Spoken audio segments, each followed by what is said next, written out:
2025 meeting of the Union Township Zoning Commission is hereby called to order. Please rise for the Pledge of Allegiance. I pledge allegiance to the flag of the United States of America and to the republic for which it stands, one nation, under God, indivisible, with liberty and justice for all.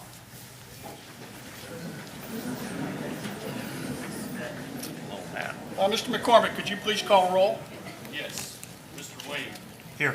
Mr. Topp. Yes. Mr. Campbell. Here. Mr. Lewis. Yes. And that's everyone present. We have the last minute, someone who ended up sick, Mr. Roberts. All right, do we have a motion to approve the minutes from our April 23rd, 2025 meeting? So moved. I'll second. All right, second. Mr. McCormick, please call roll. Mr. Wade. Yes. Mr. Topp. Yes. Mr. Campbell. Yes. Mr. Lewis. Yes. Ayes have it.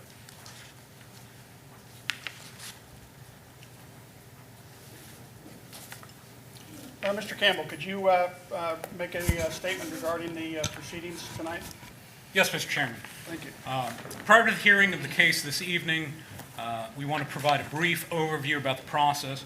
When a case is called, we will hear from the applicant or their representative first. The commission reserves the right to question the applicant. After the applicant's presentation, we open the floor to anyone else who wishes to speak in support of the proposal.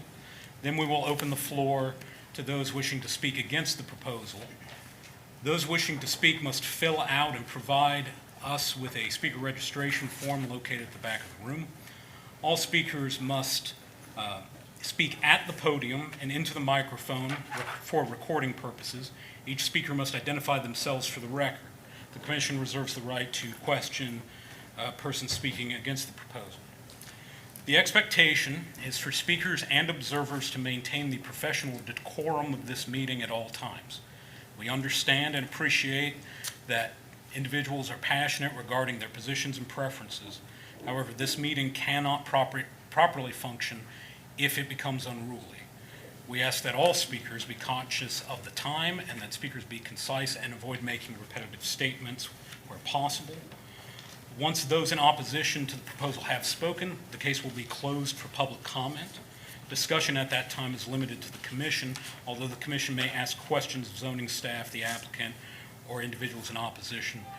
After discussion, the chairman will call for a motion from the commission. This motion requires a second, after which the motion itself is open to discussion amongst the commission. A vote will be called and action taken on the motion. When a motion receives a majority vote, the commission issues its recommendation to the Union Township Board of Trustees in accordance with the wording of the motion. Our options are to recommend approval of the requested zoning change, approval of the requested zoning change with modifications, or denial of the requested change. The purpose of the motion is to make a recommendation to the Board of Trustees regarding the case. The authority to grant an applicant's zoning request or to deny the zoning request is with the Board of Trustees. This case, and by this case, we've yet to open it, but I'm making reference to case number 2-25-Z, will be addressed at the next meeting of the trustees. Mr. McCormick, the date for when the trustees will hear the case? Yes, so I can announce it, but at the same time, it depends on whether or not there's anything that actually gets forwarded as a recommendation. So the zoning commission is simply forwarding a recommendation to the trustees. The trustees ultimately take action to approve, deny the recommendation, and ultimately, since it's a legislative executive decision, it's a matter of law at that point if a map amendment gets made. Right now, that would be the second Tuesday in July if everything moves forward, and that's July 8th at 6 p.m. in this room. Thank you, Mr. McCormick. Thank you. Mr. Chairman. Thank you, Mr. Campbell. Mr. McCormick, can you provide a synopsis on case 2-25-Z? I'm skipping over old and new business. We don't have any, so I'm going right into the Yes, case. thank you. For case 225Z, applicant is Brickstone Homes. Site location is addressed at 4885 Beechwood Road. Owner is Janet Fix. Parcel number is identified here. I won't read the whole thing. 52.826 acres. Existing zoning is R1 and ER. I'm going to go through the staff report at the same time I go through the slides. So here's a vicinity map of the site. You can see the scale there, 1,500 feet is the full bar. Give you an idea what's there. It's right on the county line between Clermont County and Hamilton County, located between Wesley Drive and Brandy Drive on Beechwood. This is the existing zoning of the site. You can see where the estate residential is in the back portion of the property, and you can see where R1 is in kind of that yellowish color. That zoning has been that way since really the inception of zoning in the township, which was around 1959. We don't have a 1959 aerial, but we do have a 1972 aerial, so you can kind of see, you know, how things look for that time period. We have, I'll pause here on the oblique. Right now, Beechwood is considered a major collector 2-lane roadway with no turning lanes in the area of the proposed project. Traffic volume of approximately 6,260 average annual daily trips. Almost 50% going east, almost 50% going west. 3,073 versus 3,187. Those are probably a little bit higher given when the counts were done. I already went over the zoning. The zoning of the adjacent property, most of it's R1. To the north is estate residential. In Hamilton County, it's AA, residential district. And if you go very far outside of that, it changes quite a bit in Anderson Township. In terms of the topography of the site, these are 10-foot contours, I believe, because if we tried to put all the 2-footers on there, they're a lot harder to see. I think they show up a little more on the overlay here in a moment. Yeah, a little bit, but you can kind of see these are 10-footers. Pause there. With respect to the comprehensive plan from 2013, the subject property is not located within a designated focused area corridor, and as such, there are no specific recommendations regarding land use patterns or policy guidelines for this particular area. The plan does, however, indicate a provision of inclusive housing strategies that considers the mixes of housing types and designs. That residential densities should respect existing single-family large lot development patterns already established in the township. Typically achieve their densities referenced between 2.5 to 4 units per acre. The properties located outside the designated focus areas have been reserved for various types of residential use. The proposed gross density of Whispering Ridge is 1.7 units per acre. I'll come back to that in a moment because gross density is different than net density, and I know that those are different numbers that people are probably going to want to talk about.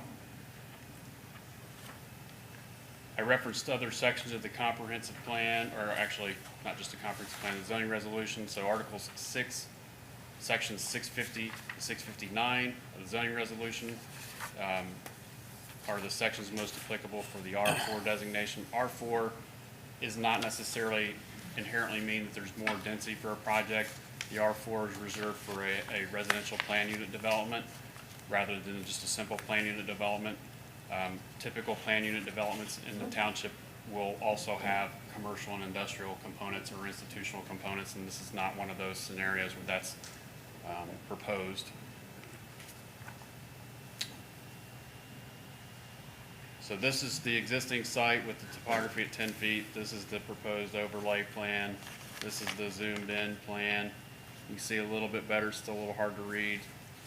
Maybe a little easier to see on the screen. There's 90 lots proposed on the 52.83 rounded up acres.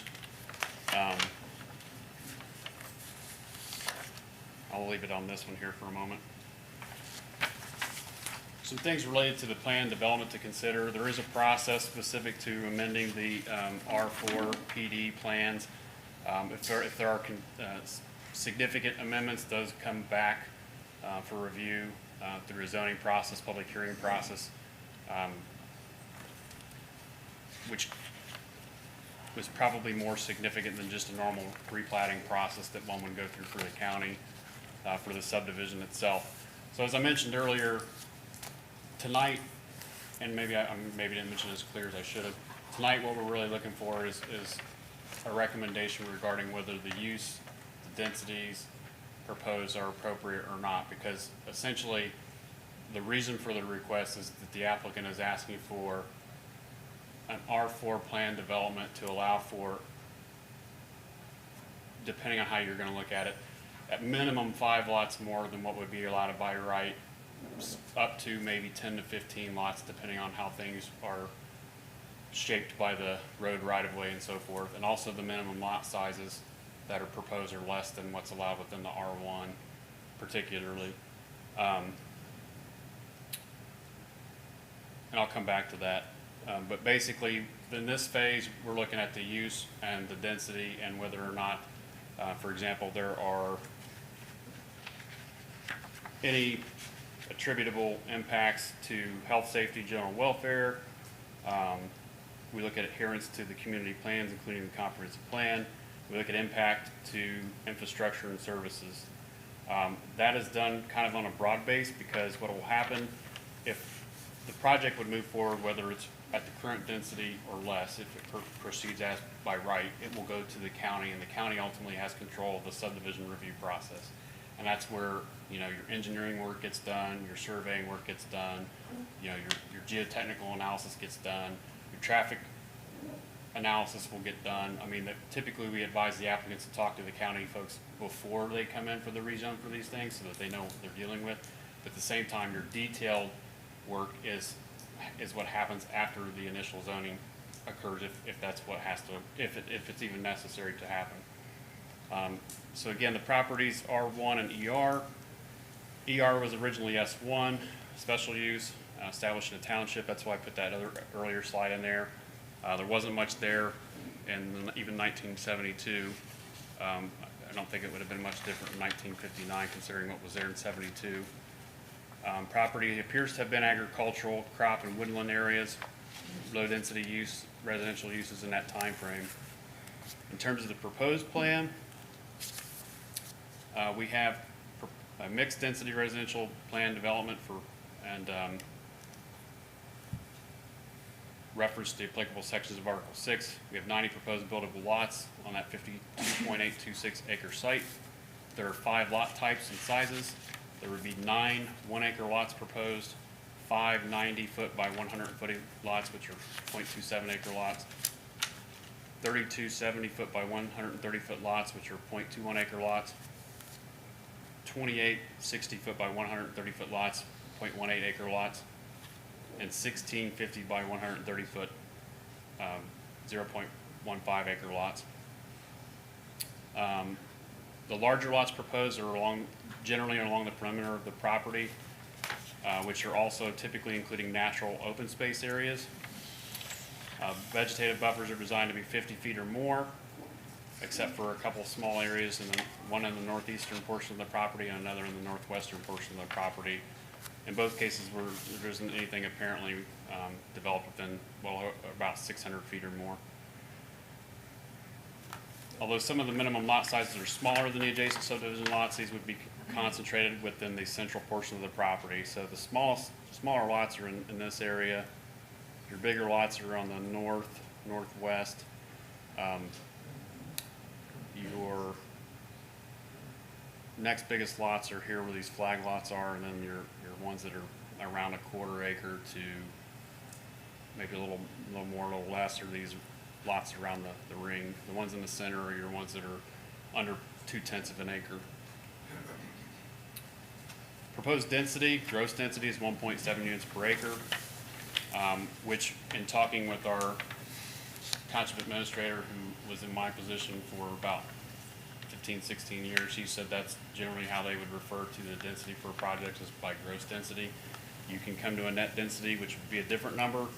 It will be a higher number, but it will still be at or below the threshold of what's in the comprehensive plan in terms of what we were looking at earlier. So in that regard, it's not going to change substantially in that 2.5 to 4 acres, units per acre, I'm sorry. For comparative purposes, we did look as a staff at some of the other development in the area. Beechwood Farms, Beechwood Acres, those, and Pepper Ridge are generally in between 1.2 to 1.45 units per acre. If developed by right in accordance with the existing zoning, the Whispering Ridge development would have approximately 85 single-family lots, and that's using the gross density. If you start taking out the right-of-ways, you might be looking at 80 or close to it. So essentially, there's, in this request, some flexibility being requested on the number of units and also the lot size, minimum lot sizes, comparatively to the R1.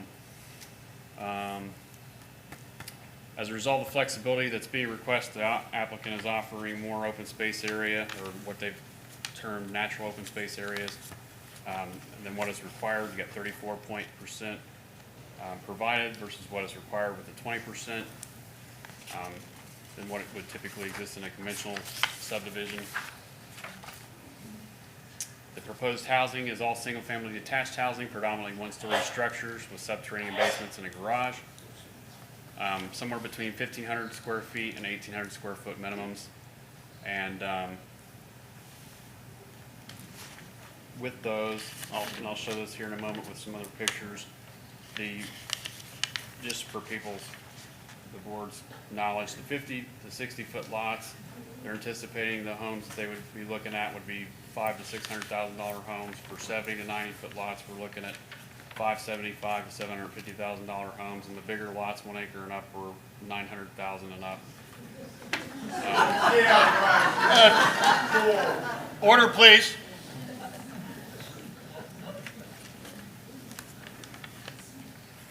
That's one outburst. If we have more outbursts, I'll clear the room.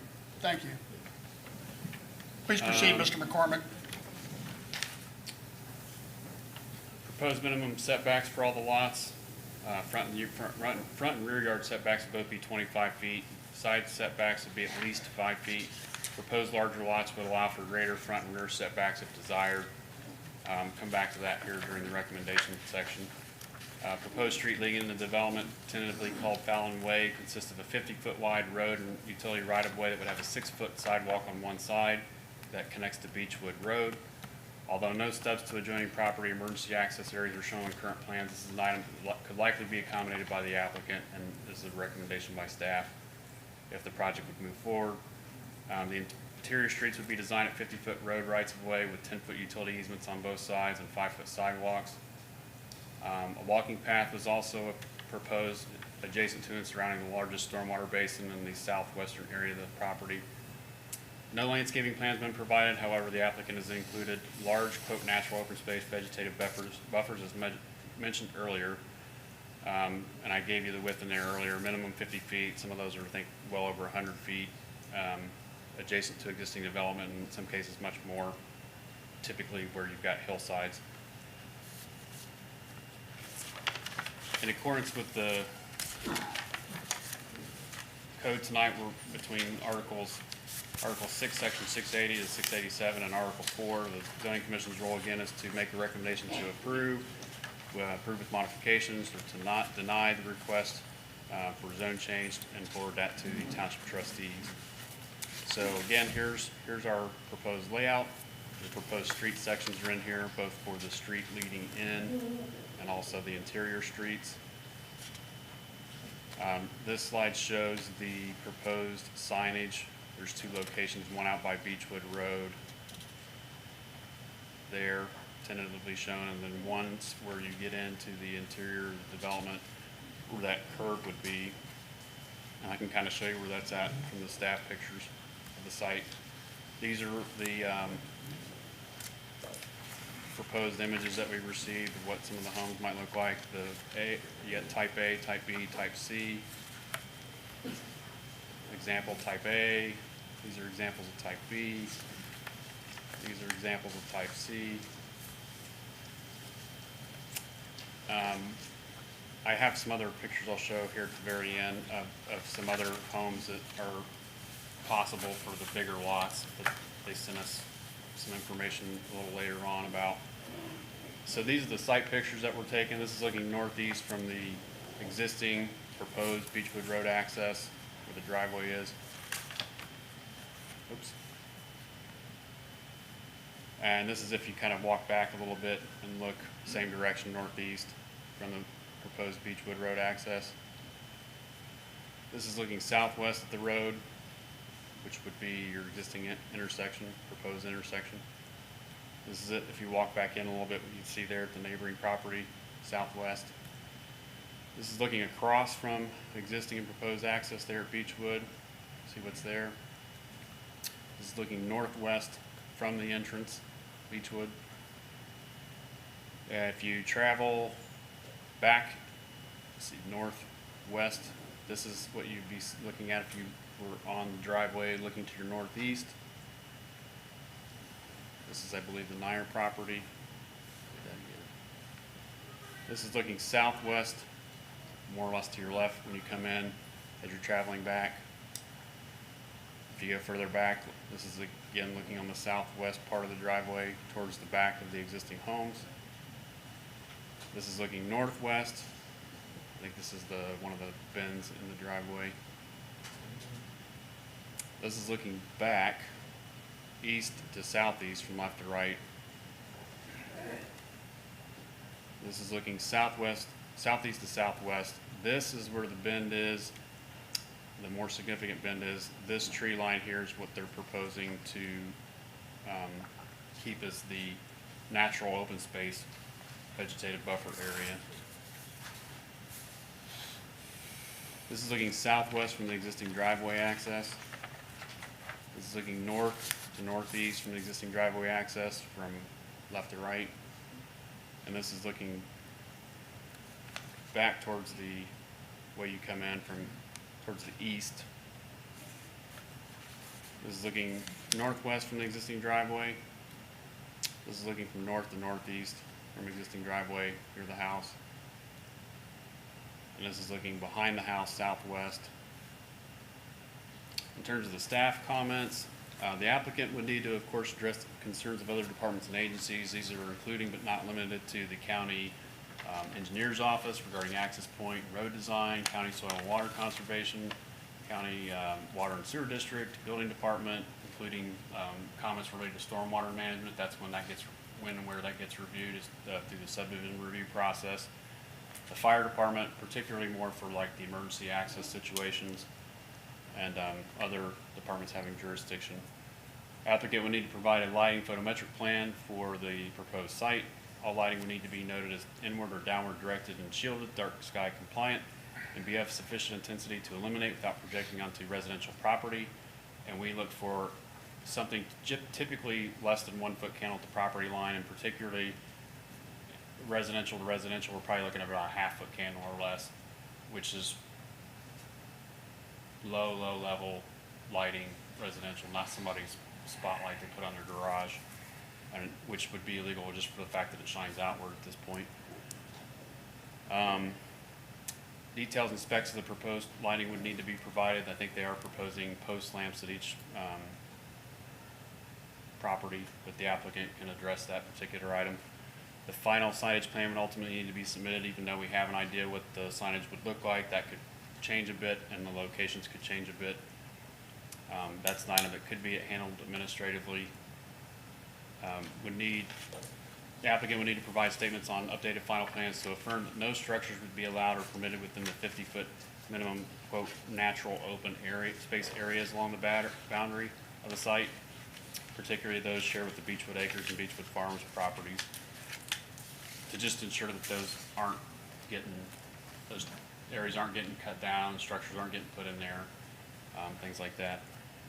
Staff recommends the applicant would then acknowledge forested areas, hillsides, stream corridors are not intended to be disturbed, perhaps that they not make that acknowledgement, perhaps even delineating those as conservation or preservation areas, or just in some fashion noting that basically those areas can't be cut or stripped, so there's not an issue with the hillside, water quality, those kind of things.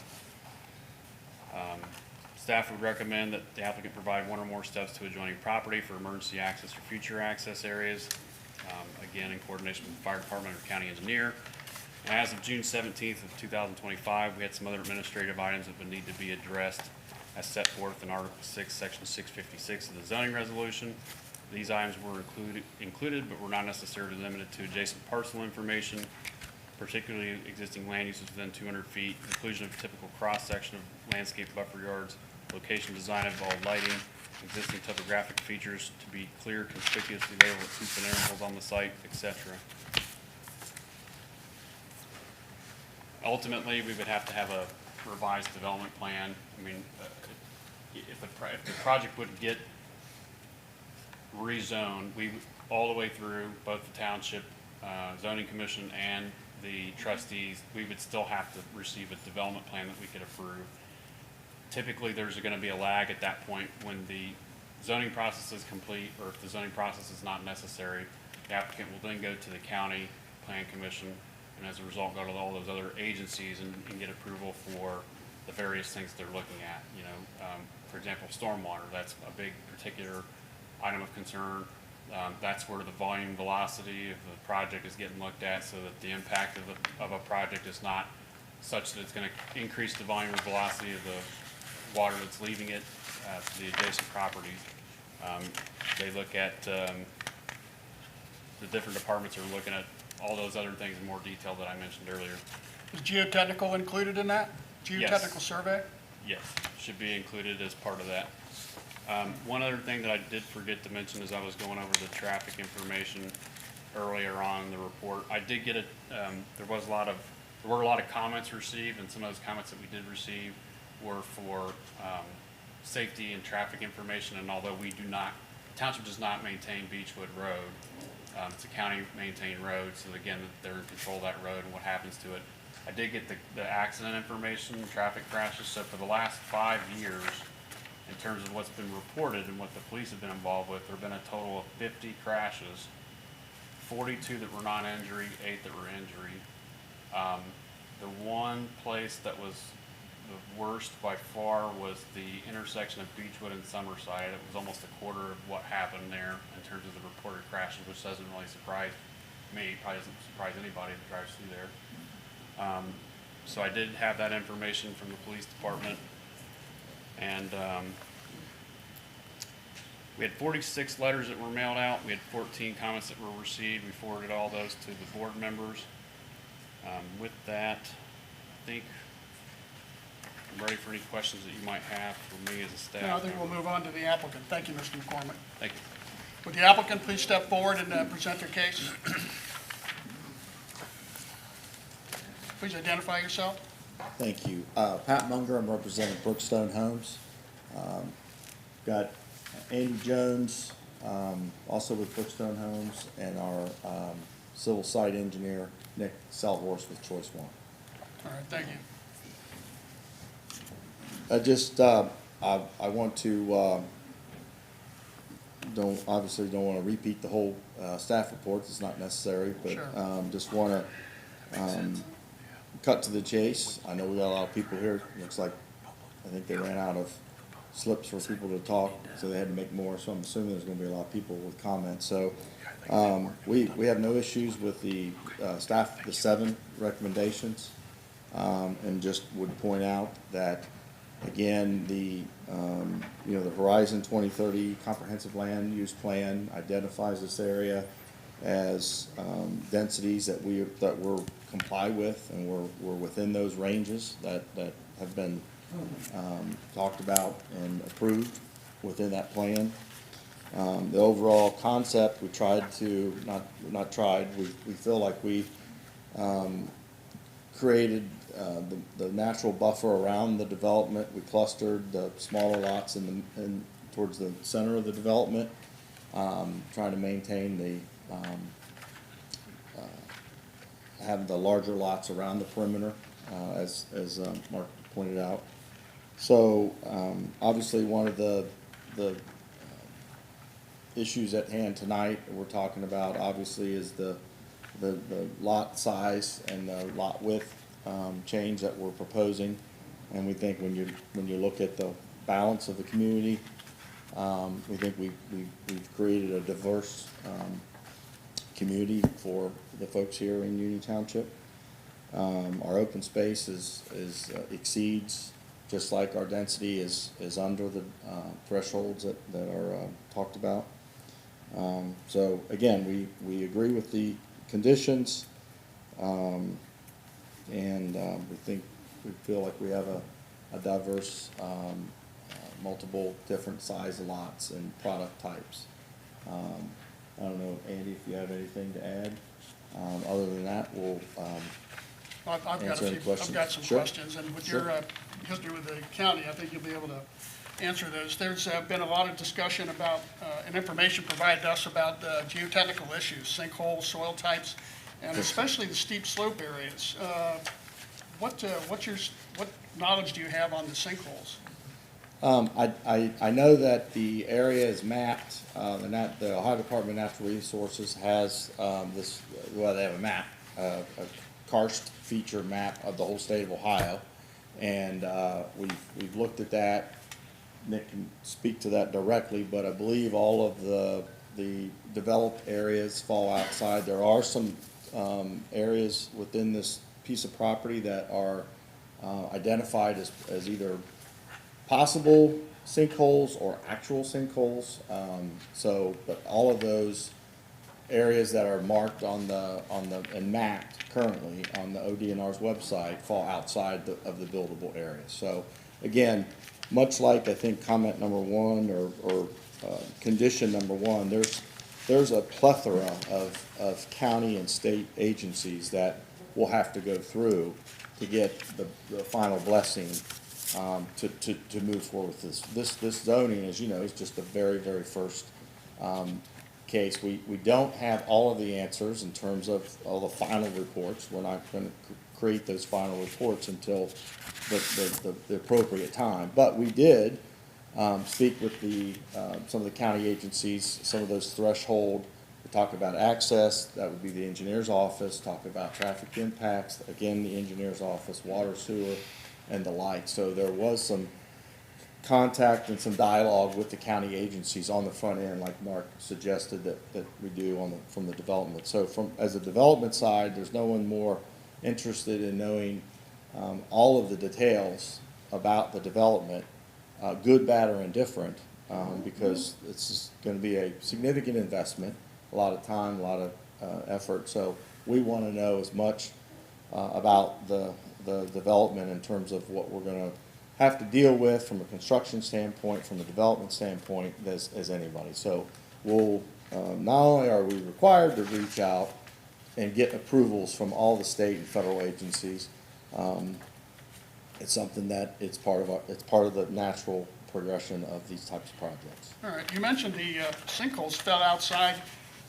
or were not inside the buildable area. Are you considering all of these? I'm seeing the topographic map, and I'm seeing a significant portion of this parcel as steep slopes greater than 25%. Are you considering those as non-buildable? So again, we'll follow the county. The county building department requires a geotechnical report on any steep slope areas. I don't recall off the top of my head what exactly quantifies a steep slope, but certainly if you're talking about 25%, that in my mind would kick in that requirement, and that is a requirement of the county building department for any lots that are built on steep slopes. But in that case, a significant portion of this plat is not buildable then in that case. So I'm seeing at least 20% of this, and you've designated all as open space, but that's where this R4 differs a bit from traditional R4s. You've designated the unusable portion of the unbuildable portion of the plat as open space, but there's no common recreational open space. Typically, we would see in R4 that the core, where there's at least a street called Paisley Court and 21 houses in there on each side of it, would be completely open and grassed and a shared open space for everyone. But you've classified all of the steep slope area as your open space, but it's not usable by the residents. Is that correct? I'm not sure that all that is entirely. I think Nick would probably be best to address that. All right. Yeah. I've got a couple more. Let's see. Are there any planned Beechwood Road improvements? No, No, all right. none required. Do you know, do you have an estimate of how many trips a day you're looking at on Fallon Way, entry and exit? I don't, but Nick might have. You want me to come Yeah, an hour yeah. after? I'm sorry, You want me to come an hour, wait? now?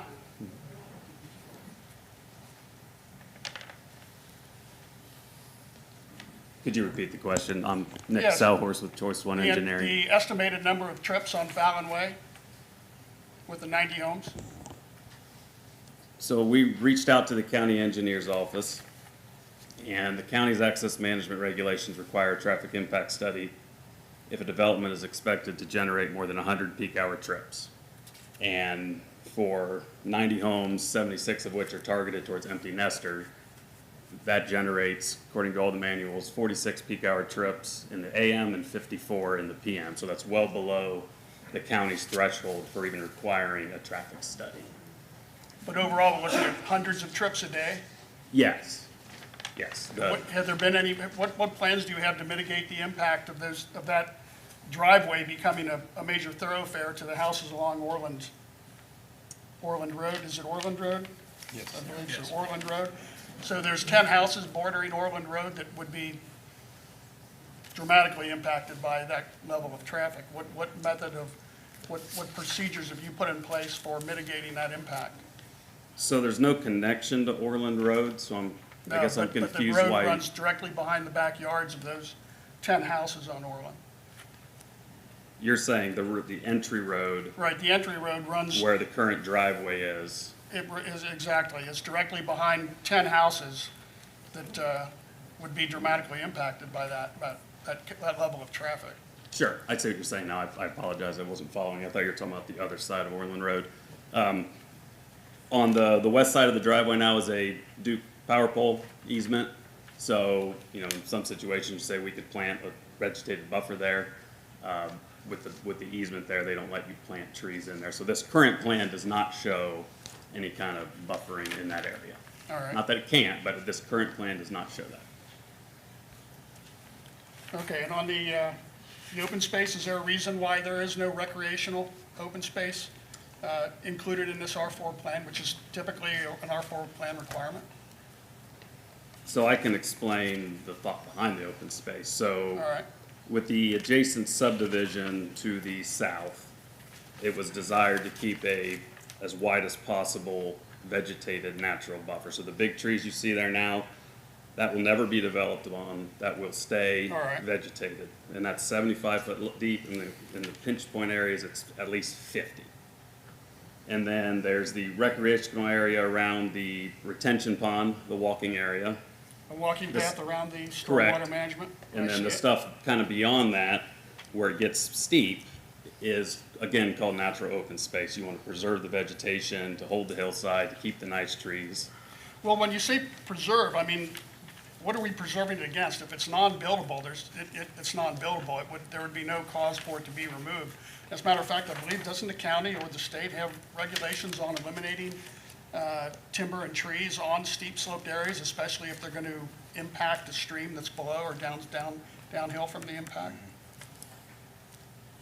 I can't speak to that with 100% certainty, All right, but the intent would be to leave it natural, I see. correct. And then on the backs of the large 1 acre lots, the deep ones, again, where it gets steep in the very back of them, we could have shown less deep lots with, again, the green space to leave that as trees, natural. You're talking about Or the you can area, show a conservation easement there. ER area? Yeah, like way in the back. And that's really steep slopes too. I mean, that's unbuildable as well. So you can show the lot going all the way back, or you can cut it in half and leave that as open space that the HOA would ultimately control. Either way there's nothing wrong with either way. I agree. You can't do anything with it, period. I understand. All right, let's see. Does anyone else have any questions for the applicant? Not right now. Mr. Chairman, you spoke to most of my issues, so thank you for doing Oh, that. My pleasure. Great, that'll do it. Thank you very much. Sure. I know there'll be a lot of people with concerns. If you would like us to come back up at the end of, We may Reply, call back on you you- periodically, even during the. sure, yep, so, thank you. Thank you. And I'm sorry, your name again? Nick Selhorst, Choice One Engineering. Could you spell the last name? Selhorst. Oh, thank you. Yep. All right, is there anyone else here to speak in favor of this development? And I don't have to ask if there's anyone here to speak against it, so, Mr. Campbell, please start the list, and we'll call them as we receive them. Ladies and gentlemen, I apologize if I mispronounce the names. I'm reading these off in the order in which they were received. So if you wouldn't mind, when I call your name, if you'd come to the podium and speak into the microphone and announce your name and your address for the record. But again, I apologize if I mispronounce. Joe Norton, is that correct? And Mr. Norton, before you begin speaking, before your time starts, I want to mention, we have a lot of people here tonight and a lot of ground to cover. We're going to have 3-minute limitations on each person speaking, and there'll be a 30-second warning possibly, and it'll let you know that it's Hopefully. coming in. There we go. We'll figure out this contraption as we go. And just want you to be aware of that. So, Thank you. I won't take more than 3 minutes every All right. time. I won't even hit it then. I'm sorry, one other thing before the timer, before the timer starts. It's to your advantage not to repeat things that have already been emphasized. And there are a lot of concerns with this development. I'm aware of that. We are all aware of that. Repeating things over and over again does not do anybody any good. So please stay to the point. You have specific points. We want to hear them. And please do them with proper decorum, and we'll keep this orderly and move it along as quickly as possible. Thank you. Okay, thank you. My name's Joe Norton. I live at 4948 Nutmeg Knoll. We've been there for 28 years. My background is development. I work for the 17th largest housing developer in the country. I'm the director of construction and development there. Typically, when we put a development together, we come to the public first. We don't want to waste zoning board's time because we want to make sure we have public buy-in before we waste all the time putting everything together. We also come with a Plan A, Plan B, and a Plan C. I don't see any Plan A, Plan B, or Plan C, right? So with that, I have argued for zoning changes, variances, for and against for the past 28 years. And I really appreciate your time in explaining what's going on. It's very important that everybody understand what's going on because the documentation is so vast and so in-depth, not everybody always understands it. And there's a lot of intelligent people here who have probably read it and do understand it. But in the end, I came from Toledo to Cincinnati, in this area in particular, because of the current zoning. And I, like many people, I looked at zoning, right? Many people simply buy it for the aesthetics of the neighborhood or the open spaces that they have or the amenities that are in the neighborhood, right? But at the time when I purchased, it was single family. We live on larger estates. This is zoned that same way. And there should be no reason to change that for any future development. I think any developer should be able to develop land that is in fitting with the current zoning, not asking for a change. Variances are different, right? Changes to maybe the width of a street, the amount of parking, no garage, some garages, right? Simple changes, not an entire zoning change, right? As soon as you start to do that, you have taken away the vision that every property owner here has had in what they thought they were purchasing. You change it all. And for that reason, you should not approve this requested zoning change. Property owner can sell the property any way they want. A developer can develop as long as they comply with current zoning requirements. That's all I got to say. Thank you.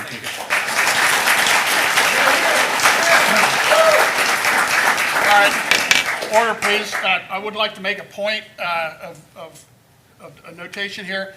What's being requested is a change from the current zoning, residential single-family zoning, to another form of residential single-family zoning called R4. R1, R2, ER are all individual types of single-family zoning with different lot sizes. What R4 brings to the table is it allows what we're seeing a dramatic desire for in the township is clustering, still keeping single-family homes, but clustering them in groups and then having a common shared open space. The common shared open space seems to be missing from this plan. So I'm not advocating for this plan or against it, but we are not changing from R2 to R1 or, you know, smaller lots. It's still based on the overall aesthetics of the limitations of density in R1 and ER combined, and the clustering effect. So that's what R4 is. It's single family, and it allows for some variation to address a market that is out there wanting this type of housing. Not possibly you, not me, but there's a big demand for that type of housing.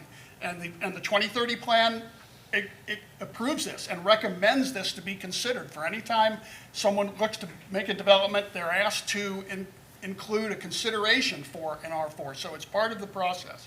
Again, I'm not advocating for it. I'm just saying that we are still sticking with single-family residential development with R4. Thank you. The next person, Mr. Campbell. Rita Hesley?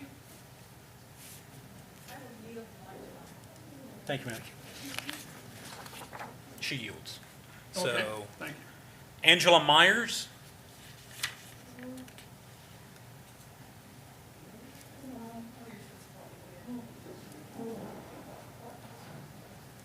Hi, my name is Angela Myers. I just moved into the area a year and a half ago, specifically for the aesthetic, the property sizes, the size of the road, the limited traffic, and the feel of the nature all around us.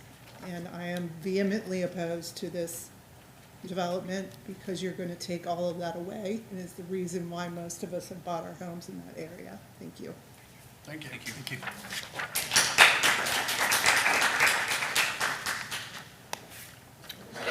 Brian Babb?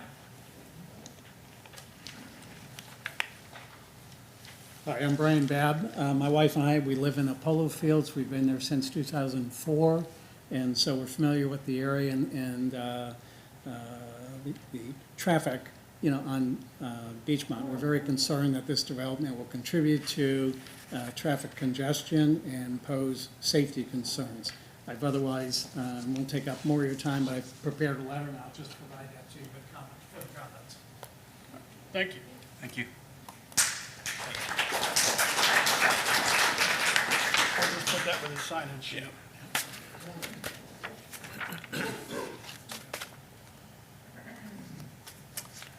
Christine Combs?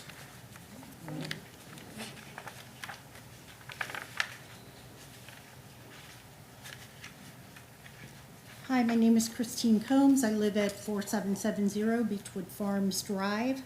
I'm a middle-of-the-roader. You've answered most of my questions from what this gentleman initially talked about, along with Brookstone. And I'm asking, one, that the Beechwood Farms people also remember when we initially purchased our properties, Christine McBride owned the property, and it was farmland. So when she sold it, it was brouhaha over land, over sewage, over Beechwood Road, so which has been a problem for I've lived here 45 years. Beechwood Road is a problem. And you indicated, I believe, sir, that that is not zoning. We would have to go to the county for that, correct? For sewer, development of Beechwood Road or anything like that, that would not be involved in this? Yeah, the road is the county's road. They dictate how it gets accessed, what improvements get made. The water and sewer is dictated by the county. A lot of the things the specifics that people have addressed us with in their comments have been things that are going to get addressed by the county, Okay. some of which will be through the subdivision review process if it moves forward. Okay, I've lived out here for 45 years, and even when Polo Fields was going to be developed, people had a brouhaha about that as well. And I do know Jan Fix, so I will say that. I hope zoning of some kind can be worked out with her. However, I do have issues with Brookstone. If I was going to be sold one of these lots and it was on a sinkhole and thinking I'm going to pay $900 and some thousand, that's not going to work. can Brookstone come back to the zoning committee and indicate, well, we'll do 70 houses or 50 houses and change any of the lot sizes to the zoning at any given time? They can come back and, I mean, anybody can submit an application for a zone change. And if one is denied and the trustees do deny it, then they could modify the plan and come back and submit it again. And it has to go through the same process. Okay, that was a question I had, because I think they may want to reconsider that, because 90 homes is not really a doable, I think, at $900 and some thousand. I'm for progress. I think people like G and Fix, if you said, sir, that this was rural in 1959, it was farmland. Her husband was a vet, so he went everywhere and everything. I know there's a farm across the street. I think it's wonderful to have that. However, there is progress and we need development, and Beechwood Road is always going to be a problem. Thank you, and I wish Brookstone well. Thank you. Thank you. Mr. Campbell, not next. Eric Werfel? Good evening, gentlemen. I happen to be Joe's neighbor. I'm at Nutmeg Knoll. I've been there 28 years, and I too moved there for the same reasons described. Love it. Please speak into the microphone so we can hear you. It's 8/10 of an acre. I love the place. There's a certain community and feel, and the people who live there tend to stay there a long time.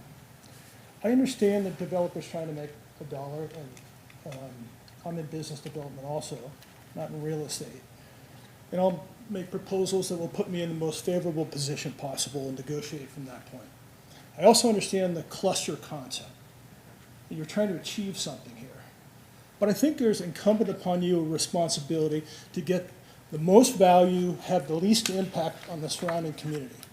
I don't think this plan has the least impact on the surrounding community. A cluster design is not uniformly beneficial. And when I hear answers like those that were given today, you had a good question about the surrounding green space.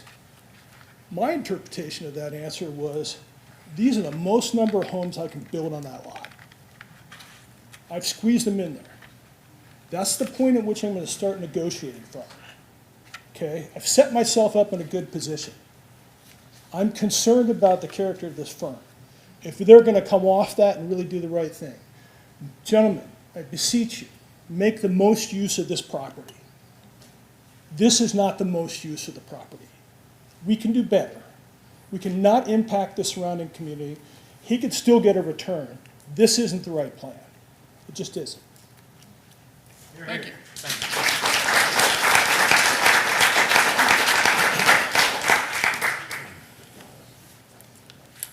Greg Gammon?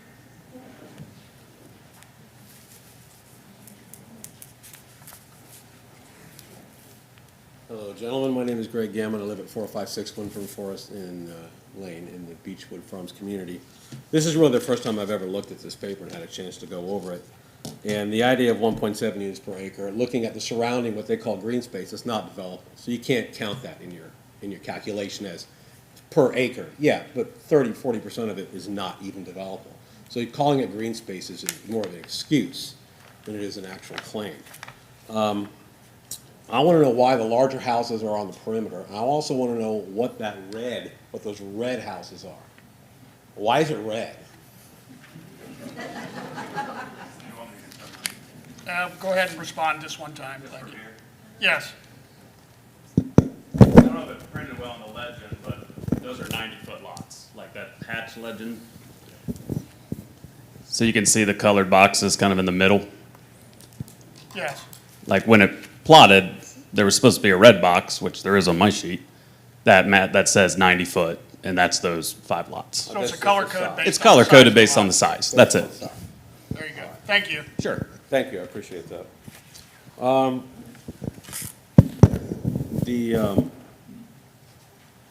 It looks like the biggest cul-de-sac I've ever seen. You guys talked about where the emergency access is going to be. And you're going to have to cut through some yards or somebody else's property if there is an accident on that entranceway. and people can't get in and out, and someone's having a heart attack, you can't get an emergency vehicle back there. I don't see it, unless you wanna cut across the other farm through Pepper, the whole thing. Or come into Beechwood Farms via, around the back. I don't see the practicality of it. And the whole idea of 1.7 units per acre, not counting 40% of it, which is undeveloped, is just absurd. So I just wanted to make those things clear, at least those are the things that I was thinking about. And it also says, for property under substantial active construction, the planning and zoning director may, within director's sole discretion, grant reasonable extensions of the R4. Now that's after everybody says that we're gonna go ahead and allow it to be R4. So does that mean they can go in and put apartment buildings, stack condos? No, the major amendment process still requires that the foundation of the original approval stay in place. So it has to stay in R4. You can't do anything other than single-family R4. So if another lot further back would be bought and added to it, they could do a major amendment, and it would have to still go to the trustees to expand it. Wouldn't come to us unless there was a zone change requirement. Yeah. And if no zone change was required, then it would just go to the trustees as a major amendment. Okay. Well, that's all I have to It say. has to be in R4. Thank you. All right, thank you. Thank you.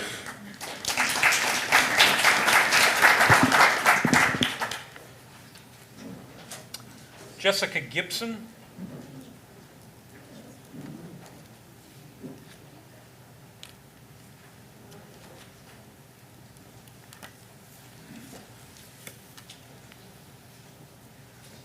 Good evening. I live at 4889 Orland Road. It is the parcel that is located right next to the proposed right-of-way, so that road is going to be right in our backyard. This afternoon, I submitted a detailed letter to Mr. McCormack that should be included in your documents where I explain. Yes, I have it. Yeah, so instead of rehashing the letter, I just want to reiterate the fact that I am opposed to this development. I think it goes against the zoning code. I don't think the application follows the proper requirements of the zoning resolution. My partner and I purchased our home about 2 years ago because we wanted a house that was located somewhere off the beaten path, quiet, and having a road that will be significantly trafficked right in our backyard will be extremely disruptive and lower our quality of life. And for those reasons, among the reasons in my letter, we oppose this and we ask that you recommend against the zone amendment. Thank you. Thank you.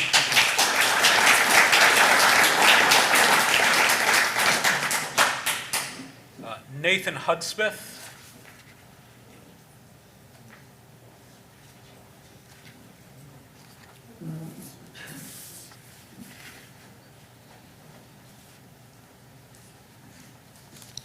Hello, my name is Nathan Hudspeth. I also live at 4889 Orland Road with Jessica, who just spoke. As she said, we moved to this area about 1.5 to 2 years ago because specifically of the aesthetics. We love having the quiet, peaceful backyard, with the old growth trees. Trees in our backyard are 80 feet tall, give or take, which you don't get without long-term development. And seeing this area cleared for such a dense population is it makes me sad. I know that you spoke about the gross density versus the net density. I do want to talk about that again very quickly. They specifically called out in the proposal that the local or the nearby developments typically have 2.5 to 4 units per acre, and that they're going to do just 1.7 units per acre in italics. They're very much highlighting this. But then, as you've talked about, they're including unbuildable space in that. If you look at the actual lots, there are 38 units between 0.2 and 0.25, an additional 20 between 0.15 and 2.2 acres, and then a further 16 are less than 0.15 acres per lot. So of the 90 lots they have here, 74 of them are less than a quarter acre, which is a far cry from the 0.6 acres per unit, or the 1.7, reversed anyway. So I feel like between that and the fact that they haven't reached out to do any sort of, feel for how residents are, or, any damage mitigation, I feel like that they're not gonna operate in good faith. So I do hope that this proposal is turned down. It would negatively affect us significantly. Thank you. Thank you.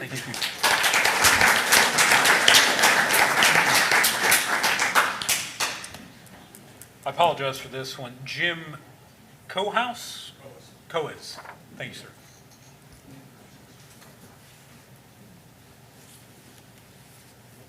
Good evening. I'm Jim Coas. I live at 4897 Orland Road. I'm one of the properties that back up to the proposed new road going through there. My concern is a year and a half ago, I came to this zoning board and I asked to build a garage. I wanted an attached garage to my house to make a third bay. I was told 15 foot from the property line, no exceptions. 2-hour firewalls, no exceptions. So I spent my $16,000 extra dollars for a driveway and put my garage in my backyard, 5 foot from the property line. This new proposed road that goes through there will be within 5 to 10 foot of my garage, within 5 to 10 foot of my swing set that my 6-year-old swings on. There are 5 swing sets throughout there, 3 pools, and we're gonna be faced with a road on both sides of our property, 2-lane. I am grievously against this plan. All right? Thank you.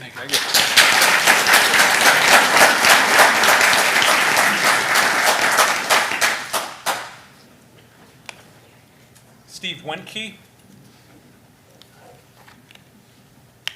I'm going to echo some of the comments of my neighbors, but first off, it's going to change the nature and identity of this area really drastically.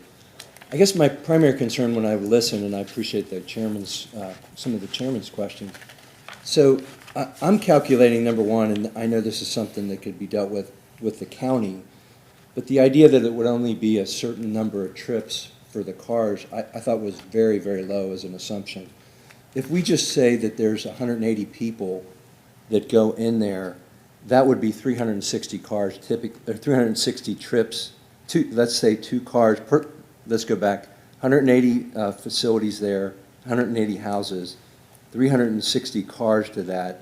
If we say 3 or 4 times a day, that could be 1,000 trips a day added on. It can be close. It could be, the typical estimate is 10 trips per unit, and that would be 900 trips a day. Correct, and that's what I was thinking, is more like 1,000 trips a day, but that doesn't even accommodate whatever there'd be as far as deliveries, No, that's Amazon. including, So that may the include that as consideration of well. deliveries and the nature and size of those units. Some of those units are expected to be single people or just a couple, but the overall estimate, and again, it's an estimate. It's just based on the data we have available from the county, and it's about 900. And what I would just echo that is it's going to change the character and nature of that neighborhood. Also with that, and I made a note of the buildable, I'm at 462 Windfern, and we already had a problem with somebody coming on our property. The assessors or the surveyors just came on unannounced. We got a Ring doorbell. Guy shows up at the door. It obviously is disconcerting when somebody doesn't give you the courtesy of a notice to let you know that they're coming on our property. So we had no idea. But that doesn't account for all these people that are going to be coming over and building. And I guess really what it comes down to me is there's a way to do this. I think Mr. Norton had said it. There could be at least a courtesy to the neighborhood to say this is going to happen. Some kind of reach out to the neighborhood so that everybody could understand at least what it is. But when somebody comes up and tells you that what we want to do is put as many people on this spot as possible, is make as much money off of this development as we possibly can, and go say, well, we could do 85, but now we just want to get 90. That idea in and of itself tells me that they're really trying to go for the maximum profit and not preserve the nature of the neighborhood. Secondarily, what you said about the R4s, where you say a common space, we're gonna do this, well, we're just preserving the non-buildable. Our backyard, there's no way anybody could build anything back there. And there's all this water runoff and everything else. The land's going to be moving, the wildlife's going to be moving, everything's going to change back there by this. But the idea that you just take and put as many people as you can on that spot really raises grave concern, I think probably for everybody here. It's one thing if you said, hey, look, you know, we could build 85, we're just gonna go with 60, or we're gonna do this and we're gonna accommodate, we're gonna make a big space and a big neighborhood here. That's not what's proposed right now. And when I hear things like that assumption that there's only gonna be 100, and I think to myself it's gonna be 900, I think that's a problem. And I think that this zoning board commission may be just limited in what it. 30-second warning? I got a That was 30 3 seconds. minutes. Okay, And I I'm even sorry, paused so it. your 2 minutes? time's up. Oh, I've been- shoot, I didn't have. I've been pausing it for Well, I'll the wrap it up question with the idea that basically, you don't play music here. But in any event, what I would say is. Wrap it up. Okay, what I'd say is just that could have been done completely differently. And just to give a courtesy to neighbors and say you're coming on their property, that would have been great, okay? I don't think anybody here is asking for much, that's all. Thank you. Thank you.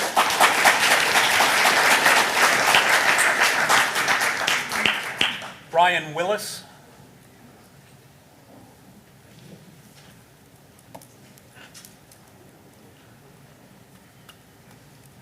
Hello, guys. So, so Brian Willis, 4831 Orland Road. I prepared my remarks because otherwise I will ramble, so this is for your good. I'll be a minute and a half. So, to read, you know, the Union Township Horizon 2030 document lists a goal to continue the pattern of high-quality residential growth consistent with the character of the township. It later says, paraphrasing for brevity, comprehensive land use planning shall continue to recommend single-family large lot residential development for new single-family development with the generalized goal of achieving gross densities in the realm of 2.5 to 4 units per acre has been mentioned. I personally believe it is both disingenuous and a violation Hold on, of the spirit. I'm gonna stop you there, and Yeah, please go stop ahead. the timer. Yep. If you continue to read that statement, and this is what we need to do, so you stopped at the 2.5 to 4, it goes, however, targeted areas may be right for alternative housing stock and higher densities. New single-family residential developments outside of the designated focus area should include provisions for open space and recreational opportunities and should emphasize cluster-style development that results in the preservation of valuable natural features. So again, I'm not saying that this plan meets that requirement. I'm just saying that the 2030 plan calls for investigation into that possibility, and that's why we're here. Okay, and it's not clear to me what the designated areas were when it mentioned the designated areas. It's a targeted. Yeah, targeted and- area, and thank you, it's not- targeted area. You're right, it's not clear what's targeted. but- Okay, so but that's not clear. That's what we determine, and that we determine whether this Sure. is a viable targeted area or not a viable targeted area. Okay, all right, thank you. Thank you. Well, I believe it is both a violation of the spirit and intent of that, as well as disingenuous, to throw in select large lots in order to bring down the average, as well as has been discussed, counting undevelopable area as if you're preserving some green space and, you know, in order to also bring down your average number of units per acre. Whereas surrounding housing has minimum lot sizes around 1/2 an acre, so just 2 houses an acre. We're looking at the smaller lot sizes in there. You could fit 3 of those lots in one lot in Beechwood Farms for just one of the 1/2 acre lots. Further, I really believe it's highly unlikely the developer will succeed in selling off those larger lots that they're currently designating to bring down that average, and they'll have to come back later on and ask for an adjustment in order to put smaller lot sizes in there. That's just my speculation, but I believe that's highly likely. So I hope you'll agree this is unacceptable and it should be recommended against. I thank you for your time.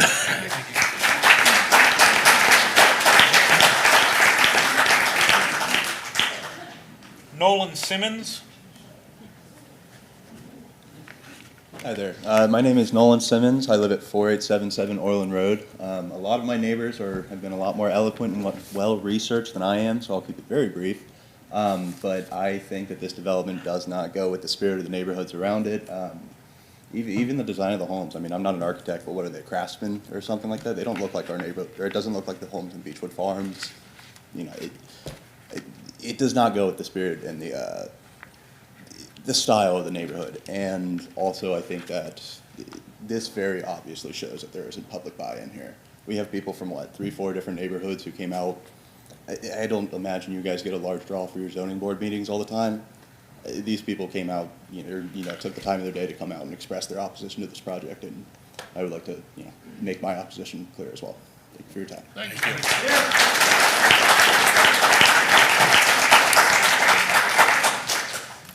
Hannah Mackey. Hi, my name is Hannah Mackey. My son goes to Summerside Elementary School. Well, he did. until I switched him to a private school because the Summerside and the West Clermont School District is becoming increasingly overwhelmed. You're gonna put 90 lots in a space.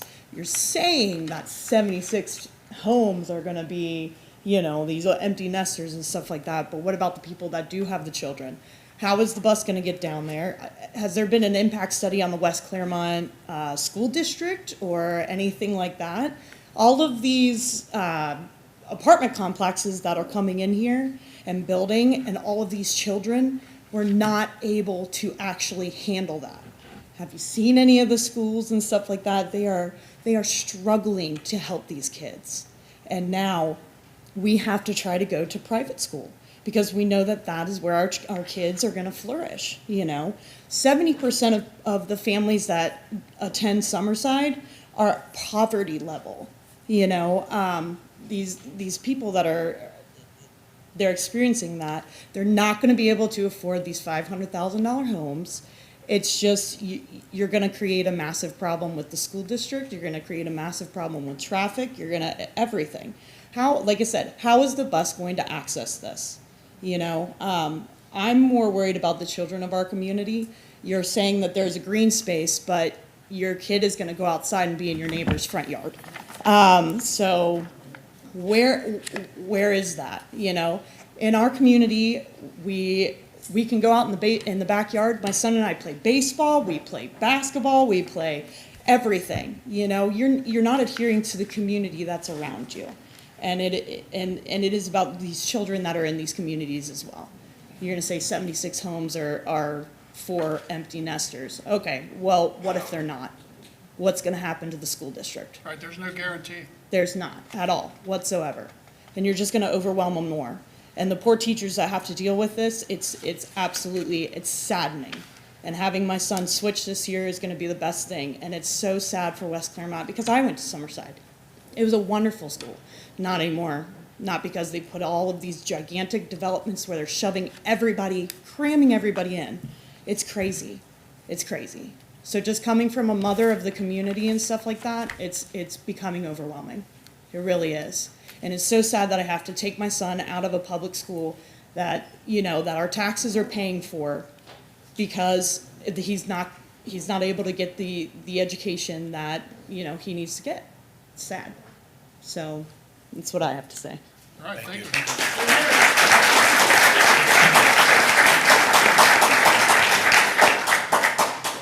Nick Mackey. Hello, gentlemen. My name is Nick Mackey. I live at 447 Windfern Forest Lane. I built my house probably close to 30 years ago on there. Third house on the street and stuff. So some of the comments that were made by the developer regarding like the green space and everything on there. So they're kind of targeting this thing, what I'm hearing, as a senior living facility to a point. Empty nesters. I'm an old guy. I got gray hair and everything like that on there. But, with those green spaces that they're saying with these elevation problems, are the people actually going to be able to use those green space situations on there? Like I say, the other thing too is, has Union Township actually overdeveloped? I mean, with all the apartments that they've stuck back there at the high school and also right out here by TQL and everything. I mean, as far as, was the demand actually there to build these apartments and build, these different senior facilities that have popped up in Clermont, or in Union Township? That's one question I would have as far as. They appear to be filling up. They are filling up? And we are running out of land too, so there's not much left to develop. Right, on there. But the apartments and the clustered homes, they go quickly. Well, this kind of reminds me of that one commercial on TV. I can't remember who it was, for a real estate company or something like that, where the little girl's swinging on the swing and she's hitting the fence on both sides of her yard and stuff. And I think it was for a real estate company. Credit Karma. Realtors.com or something like that. I mean, that's what this reminds me of, to the point where you can almost tell your neighbor, you can get on your neighbor's conversations, if you really wanted to on there. So for the area that it is, it is very dense on there. Right. That's about what I have to say. All right, thank you. Thank you.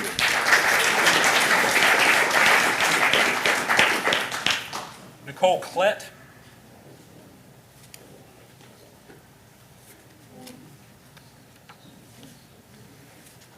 Hi, good evening. My name's Nicole Klett, and I'm from 4861 Orland Road. A year ago, I moved here from Vermont, and you can probably imagine from Hallmark movies and whatnot, maybe you've skied there. Vermont's a very green, rural, beautiful place. So when I toured with my realtor, I could have picked any place in greater Cincinnati. I had the pick of even northern Kentucky. We didn't know this area at all, and we went all over the place. We were shown places in Anderson Township where you could stick your hand out your window to borrow a cup of sugar from your neighbor, and we didn't choose that option. We were lucky enough that we didn't have to choose that option because we got to see this beautiful home on 4861 Orland Road that backed up against forest and was very spacious, with having deer, bunnies, sometimes foxes and coyotes, I'll admit, but wildlife right there. And we could see the sunset and really enjoy the beauty. I understand that we may not get to keep that forever, but just like someone had mentioned earlier, it feels like you're breaking a covenant with me, with the people who've been here for 30 years, with people who've been farming for maybe generations. We came here, we stay here, we live here because of the way that it feels, because of how it looks, because of our neighbors. And I really think that needs to be taken into consideration. I understand land is running out. That doesn't mean we have to cram a bunch of homes onto it. Let's keep the character that brought me, and I know other people, to Union Township who had never even heard of it before, and the people that have been living here for years to stay. My father taught me that your reputation was everything. And character was what you did when nobody was looking. I'm not getting a great sense from the developer that they do care about the character of Union Township. It makes me wonder about the reputation. I'm just putting that out there because I agree with my neighbors that it would have been nice to have been contacted. It would have been nice to have had input. Again, I understand that this may never be the wildlife in the preserved area that I had hoped that it would be, but we can do better than this. We're a wonderful community. Let's not tarnish our reputation. Let's keep having people come into Union Township because of how beautiful and amazing the area is, the traditions we have with the farming and our neighbors. We've got an opportunity here, and I think somebody said it before. We could be setting a terrible precedent if we don't pay attention to how we put this land to use. This is important for us and for generations to come. I hope you'll keep this in mind. Thank you so much.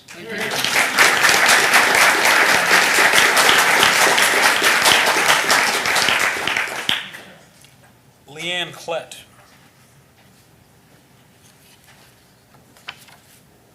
Good evening, everybody. I'm Leanne Klett. I also live at 4861 Orland Road, and that was my beautiful mother. I'm only 16 years old, believe it or not, but I can comprehend that this is a little ridiculous. Since I only moved here a year ago, I did tour many developmental houses that jam-packed everyone together. And from my house, I've moved across multiple states, lived in multiple houses. The house I have now is, I can say, my favorite one so far. I have a beautiful pool, a bunch of privacy. I love to hang out with my friends. So having a bunch of development, and not only just the development there, but the process of construction and the how disturbing that would just be to the peace of our community, the other kids. There's so many kids in our community.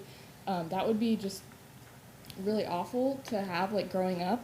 And I can speak on West Clermont School District since I go to West Clermont High School. There is no buses that come to my school. I have to drive 20 minutes every day to go to school. So having to come all the way in, and my friends even say that I live in the middle of nowhere. They don't know, really. So having it tucked back that far, having a bus come in every single morning at 6 in the morning disrupts our whole community.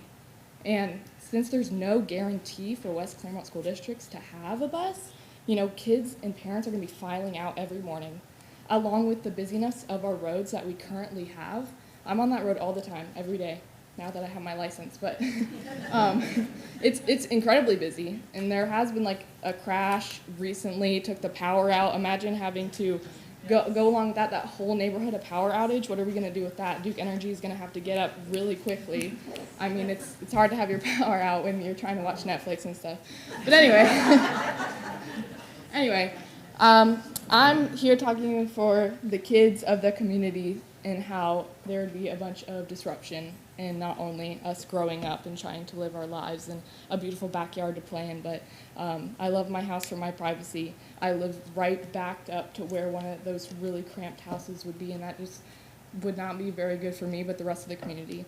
And I know it would be good for big business, but money does not always buy happiness. There's going to be a lot of problems along the way. Thank you.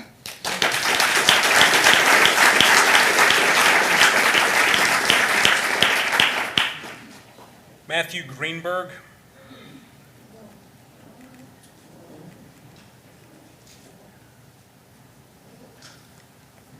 Hello, Matthew Greenberg.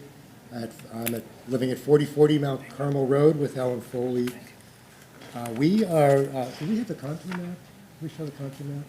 We are neighbors to the west, directly to the west in Hamilton County, adjoining property, and also in Clermont County to the northwest. We and our neighbors share a hillside woodlands.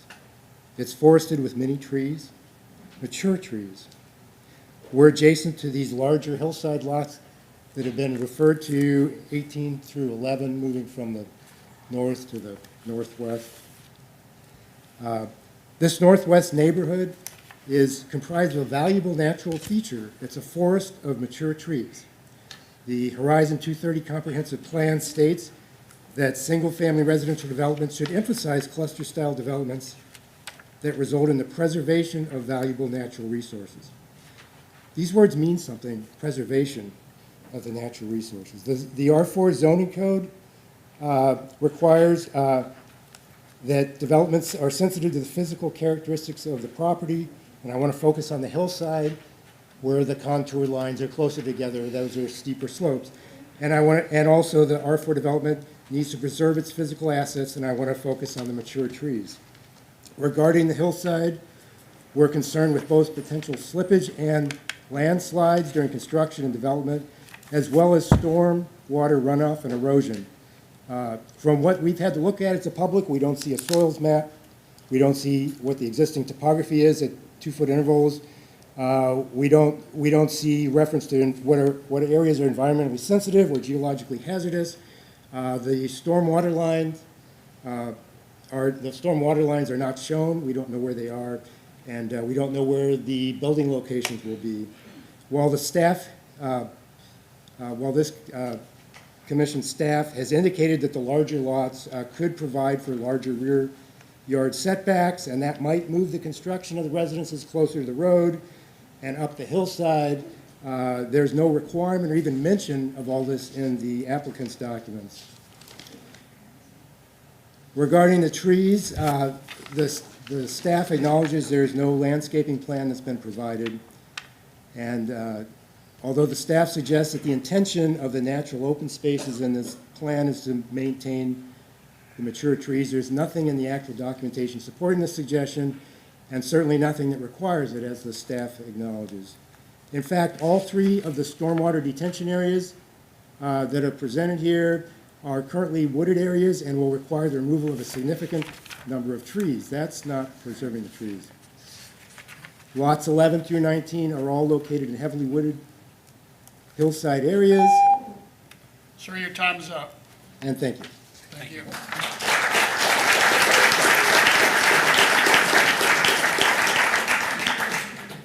Ellen Foley.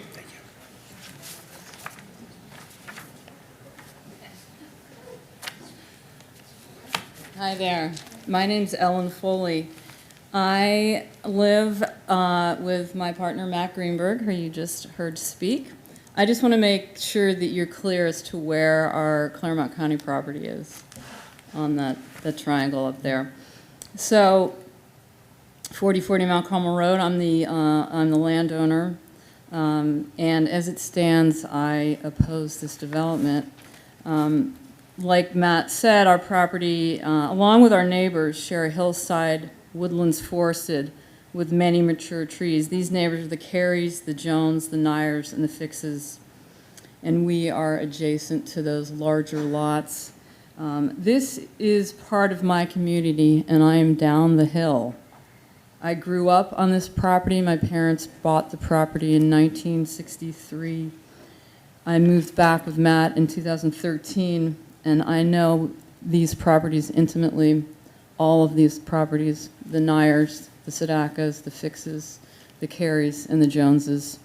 I know where the huge karst is on the Joneses property. It's not far from the Fix property line. So as an adjacent landowner situated where we are in relationship to this proposed development, my two concerns, as Matt did mention, are the preservation of the woods and a guarantee that there's no additional runoff due to this proposed development. There are many untouched woods. We have one old growth chinkapin oak that measures 5 feet in diameter. We have huge established trees of oak, beech, hickory, maple, sycamore with understories of buckeyes, pawpaws, and spicebush, not to mention all the fauna that is on, and flora that is on our property. I ask that any development plan provides for these trees and woods to be preserved. We spend a great deal of time walking in our woods. We spend a lot of time. It is a very important part of our property. And our property line is very close to the back of those lots. Our trail is very close to the back of the lots. So even though our house is not close to the back of the lots, we spend time back there. This is our backyard. One way you could do this, is to create a covenant that requires any developer, as well as the homeowners, to preserve the trees. There's no guarantee that the homeowners won't remove the trees, even if the developers do not. Creating a covenant would guarantee the preservation of these woods. Additionally, I ask for the same 50-foot building setback. Ma'am, your time is up. Okay, thank you very much.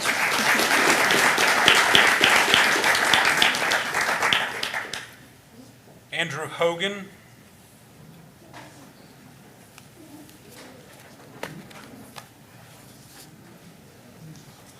Good evening, members of the commission. My name is Andrew Hogan. I'm an attorney with the law firm of Cohen and Patton, and I've been working with Ellen and Matt and considering their situation. I'm going to focus a little bit more on the zoning code itself. As you know, the R4 zone is basically a residential PUD, which means there aren't a whole lot of restrictions in the code itself as to what can be done. The only thing that governs what's going to happen on that property is the approved development plan itself. And the plan right now, as I understand it, is a combined final plan and initial plan. So it has to comply with all the requirements of Section 656. There are in excess of 20 specific requirements of information that are supposed to be on this plan. We're reviewing this as a concept plan. Okay, because that's not what we were told that it was. But even as a concept plan, there are still things that are not on it, including there is no, the contours are not as they're supposed to be. There is no soil map. And, you know, these things are there for a reason. They're to provide information to the people who are going to be looking at this, including you. And, you know, the staff himself has recognized that there are gaps in the information. And it says specifically in the zoning code that these plans must contain all the information. and that they shall contain this information. And it goes on to say, quote, failure of the plan to demonstrate all the required criteria shall result in the rejection of the plan by the zoning commission and the township trustees. Gentlemen, the plans are incomplete. I don't know how you can, at this point, vote on them and to approve recommendation one way or another to the township trustees. You don't have complete plans. It should be rejected, and they should resubmit with all the information that's required. Thank you. Thank you.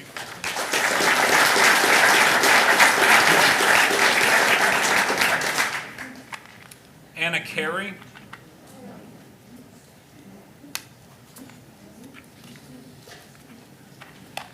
Good evening.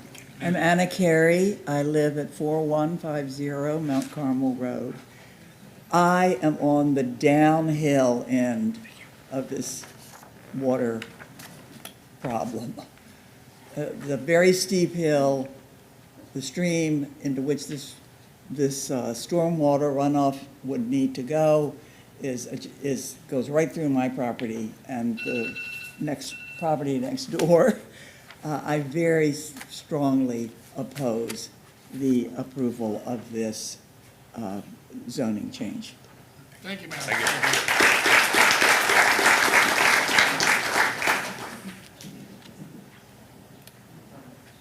Nathan Oder.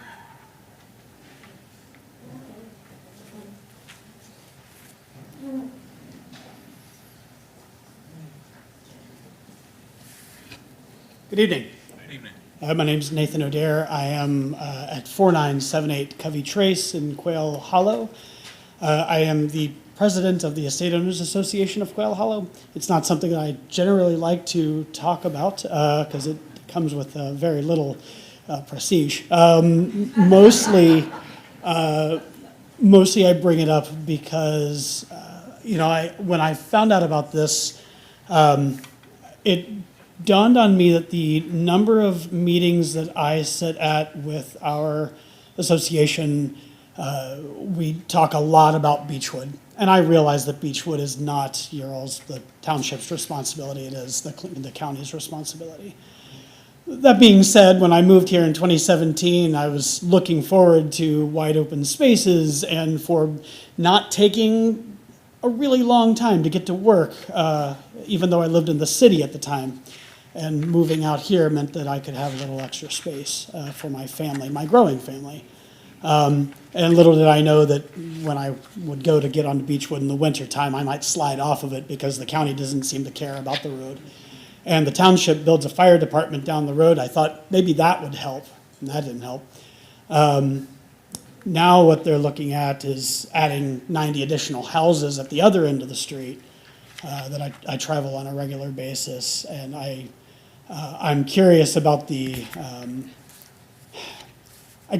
curious about why the developers think that they don't have a responsibility to do anything to the street, even though they're going to impact it quite a bit. And I think that draws me to the conclusion that the number of houses here, which are not affordable in any way, stretch, or form, I'm not sure what empty nesters are going to be able to afford $500 to $1 million in houses. But hey, more power to them if they can.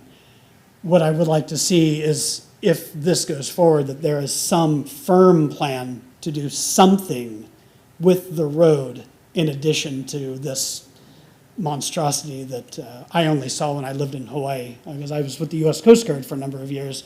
And this is the stuff that they build on a tiny island with over 1 million people, not in a gigantic county that has plenty of space.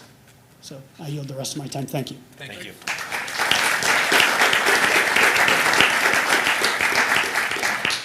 Donald Chesley. Apologize.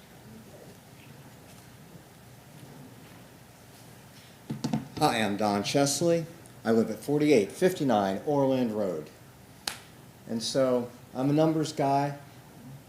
They did a great job. I will commend them on their mathematics to achieve the density by jamming in if somebody wants to count for me how many they put in the dead center there, that's just awesome. Great use of mathematics. So thank you very much for that as a math guy.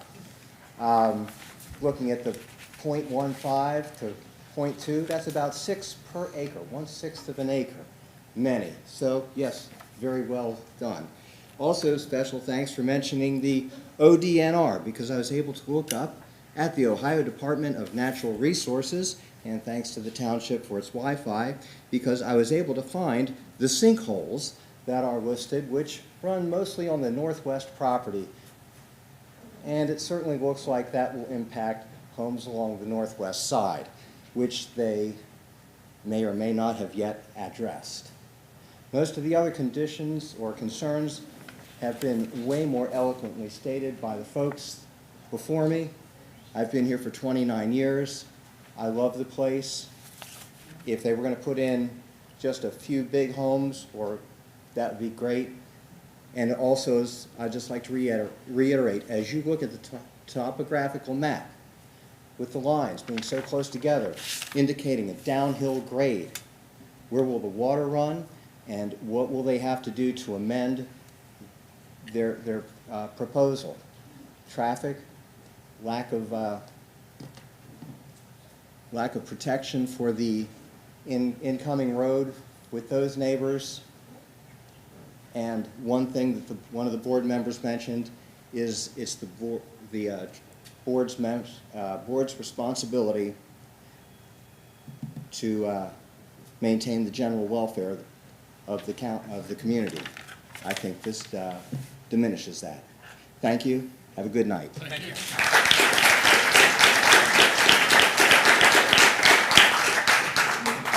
Bradford Grant. Before starting my time, may I bring my paperwork to the commission? Yes, please. One for each of us? Yeah, thank you. Well done.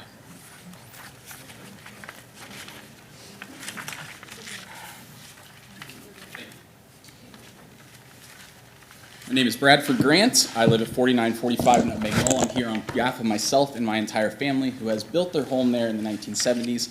Lived here for about 38 years off and on. I have expertise in natural and historical interpretation, as well as conservation social sciences in resource area planning. So I'm going to speak only on my expertise. First and foremost, you've talked multiply about the geological concerns. If you look at the first image that I've presented to you, there's a red line that represents the ridge line. As you can see, over about 70 years of development, no development has passed that ridge line.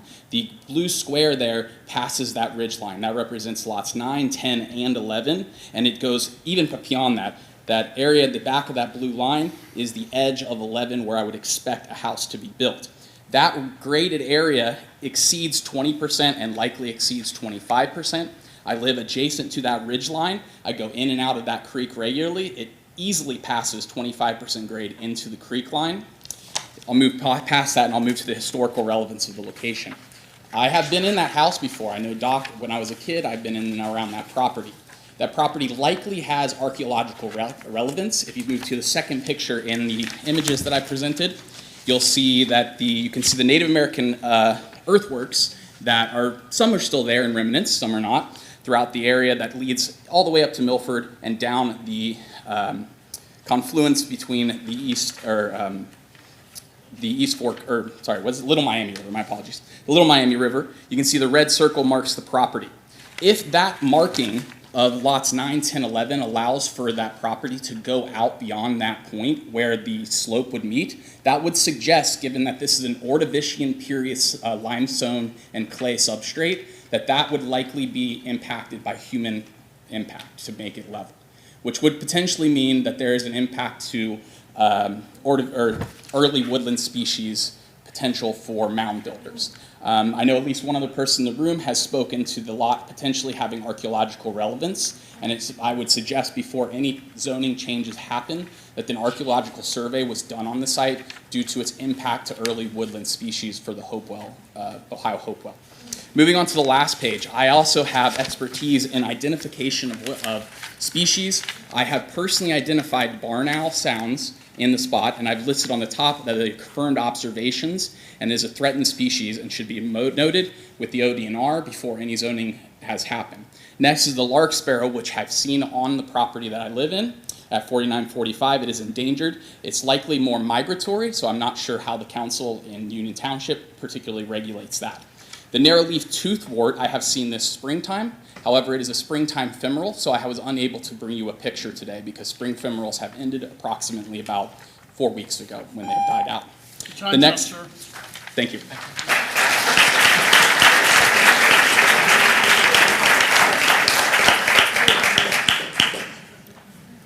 Nick Penzeca.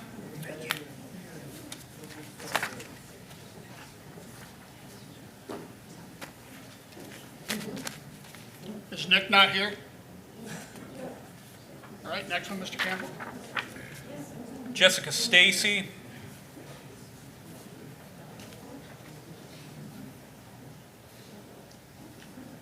Good evening, gentlemen. My name is Jessica Stacy. I reside at 4868 Beechwood Road, approximately 400 feet from the proposed interest of this development. And I was one of the folks who submitted a substantial amount of geotechnical concerns for this development. I have a degree in mining engineering with an emphasis in geology and 12 years experience in moving earth on the large scale. That is my career. I am incredibly concerned about the safety of the people who could potentially be buying properties in this development as they sit. The gentleman from the developer did say that many of the sinkholes are nearby. They're not technically on the property. Here's the great thing about geology. It doesn't really care about your property lines. One of the sinkholes on the western side of this development line, directly on the Hamilton County line, is 18 feet deep. It is classified per a 2020 survey as extremely active. Things expand, especially when you screw with water and limestone with shale sublayers. That's just a fact. So while perhaps we can engineer our way around a problem with a road, perhaps we can build more schools. Maybe we can address some utility concerns or traffic safety concerns. You can't change the bedrock. You can't change what is directly below these foundations. Are you telling me that people who can afford $500,000 to $1.2 million homes are going to willingly buy undocumented sinkholes with adjacent sinkhole activity? It just makes no sense. If this were to move forward, the county and the DNR would require bore samples at least 70 foot deep. That is a fabulous piece of information and something that everyone here needs to understand. So those are my concerns from a professional perspective. My concerns from a person living directly adjacent to this and as a new resident of Union Township. Much like many of the other folks who spoke, I moved here about 2 years ago. Could have lived anywhere in Cincinnati. We chose to live in Union Township because of the people, the space, the community, and the affordability.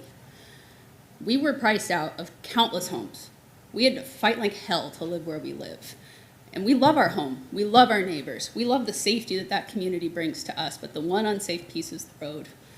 And it makes me incredibly nervous. In my time there, I've seen multiple wrecks. I've had the power poles in front of my house taken out. They were actually in front of the Nyer home.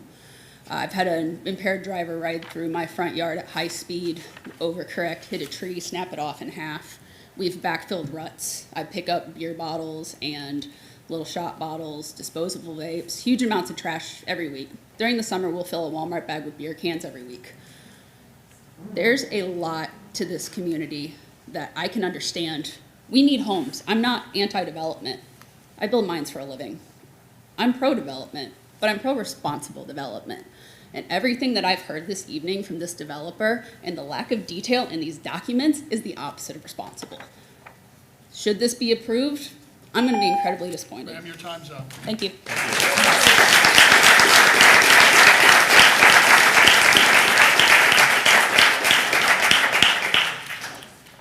Apologize. Mio Perez.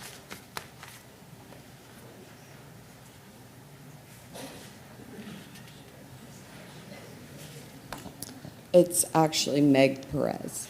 Yeah, Thank you. thank you. I figured it was wrong. I just didn't know how wrong it was. My handwriting is horrible. So my name is Meg Perez. I am a licensed realtor in Ohio and Kentucky. I live at 462 Winfern Forest Lane. If you look not at this image, there's another image, if you would be so kind as to throw it up to show the homes. We live at the very corner we touch this development. Our backyard, we own 1 1/3 acres. We have a private driveway. We purchased here to get me out of the urban, suburban stuff I deal with every day. So we moved out there for quiet enjoyment. Our neighborhood is wonderful. We've lived there since 2020. We are the home where the surveyor just showed up, didn't wait for permission, moved into my backyard, and accessed that property from my land. Okay, we denied access every time after that for that reason. I have a major concern about geotech. I do quite a bit with developers and builders and urban sites where in OTR, if you know where that is in Cincinnati, we're building on land. The city requires a geotech survey, and I know, sir, you're going to require that, so I heard that. But the fact that this developer has come here without doing that first is irresponsible, in my professional opinion. This is also very concerning to me, considering most of our acreage is on a hill. So we have a specific backyard that's fenced in. And if you mess with that land over there, the weight of those homes, if they're anywhere on a slope, are going to affect the slope of my home. It's a fact. And we've heard from geologists, we've heard from some great people that can back that up. It also devalues our property greatly, because right now we enjoy quiet evenings, we enjoy wildlife, it's beautiful back there. This alone will devalue not just ours, but the whole neighborhood. And the fact that they are claiming that they can build 1.2, 1.5 mil right next to a 500K home, I don't know a buyer in my Rolodex that would pay that to be across the street from that circus in the middle. And I'm all for affordable housing. I fight for it every day in Cincinnati. But devaluing my home to put money in their pocket is not okay. And you all, I so appreciate your public service, I truly do. You all have a responsibility to us. Thank you.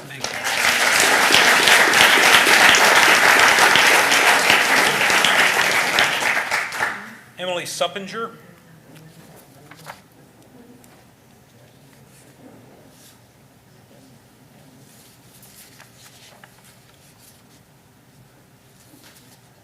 Good evening, thank you.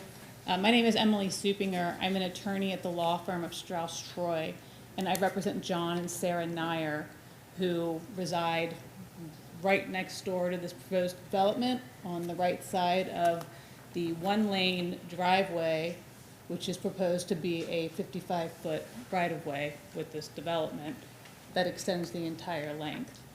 And I wanted to address some of the more legal issues, much like Mr. Hogan, who spoke before me, and the first being, what is it that we're here for? Because I reached out specifically on Monday with the question to zoning staff, is this concept plan or is it a formal plan? And I was told it was combined concept and formal plan. So, and that's what it appears to be from the staff report as well, which also makes reference on page 7 to this being the formal plan. So let's work on the assumption it's the formal plan. As Andy indicated, there are 20+ items that were required to be in this application, and at least half of them are missing. And the language of the zoning resolution is very clear. If those items are not in the application, the zoning commission, if the failure to plan to demonstrate all the required criteria shall result in rejection of the plan by the zoning commission and the trustees. The information is not there. The application is incomplete. It should be rejected tonight. But moving on substantively, And there's 3 points I want to make substantively on this. The first is that this proposed plan is a drastic deviation from what is currently allowed on this property. And the idea that 85 homes could be built on this property under straight zoning is simply incorrect. Even 80 homes is incorrect. Not only are you are you adding roads, but you have to have minimum square footage and minimum road frontage. So the reality is you probably could get 50 homes on this site, taking out the unusable land and putting in the proper road frontage that each site would require. So it is almost doubling the density on this site that would be there under the existing zoning. Additionally, the panhandle shape of the subdivision creates a variety of problems, the most important being the lack of emergency access. One way in and one way out is not an appropriate subdivision. It's not good zoning, generally speaking. There's a comment in the staff report that it could be figured out later. I don't know, looking at this map, how you're getting additional access. I don't think any of these folks in this room are going to give you access through their yards. Ma'am, your time is up. Okay, thank you very much.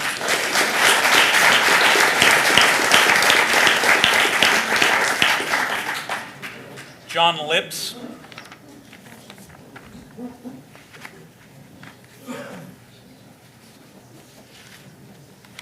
Hello, I'm John Lips. I live at 4891 Orland Road. My property's right there on the bend of Orland Road, so I'm affected by the drive. Most of everybody who spoke before me have all the concerns that I have: the entranceway, the drive, the small lots with all the houses close together. There's two big concerns that I have. One is the retention ponds, and part of the zoning should provide the safety and health of people. I believe the way they have those retention ponds, we're going to have an insect issue. They're going to probably say, well, they've got two lakes back there now, but those lakes are stocked with fish and other animals that we don't have the insect problem. I'm afraid we're going to have mosquitoes. We're going to have stagnant water in both of those retention ponds. As for the big lots at the top on the northern side, I believe, and I've seen developers do that, they're going to start selling all the inside close together houses, which some people call the circus. As soon as those are sold or close to being sold, they're going to come back and say, those lots aren't selling. We want to do an administrative change, and next thing you know, we're going to have in those big lots the same cluster of houses that we see in the middle. There's no way to stop it. Once this goes to R4 for everything, we're going to have that problem. And I know that they've done it in the past. They've done changes with administrative. Once it goes R4, it doesn't have to come back to the zoning. All it has to do is present it to the trustees for their approval. So I'm against that. Basically, I worked for Dr. Fix for many years, cutting his grass. I've seen the sinkholes. I've seen the Indian relics that this gentleman talked about. I think a lot of that needs to be preserved, or at least checked out to see if there's anything that's going to be a detriment to the Clermont County history. Thank you. Thank you. What's that?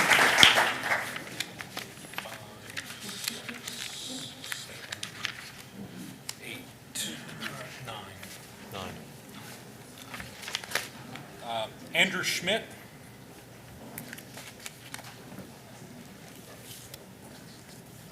Andrew Schmidt, 4858 Orland Road, and a question for clarification regarding, I believe it's the second to last bullet point on the staff recommendations for the stub, the future stub. If you could read that, please. Somebody have the staff report, Andy? The staff recommends that the applicant provide one or more stubs to adjoining property for emergency access and/or for the future access areas in coordination with the Township Fire Department and county engineer staff recommendations. Okay.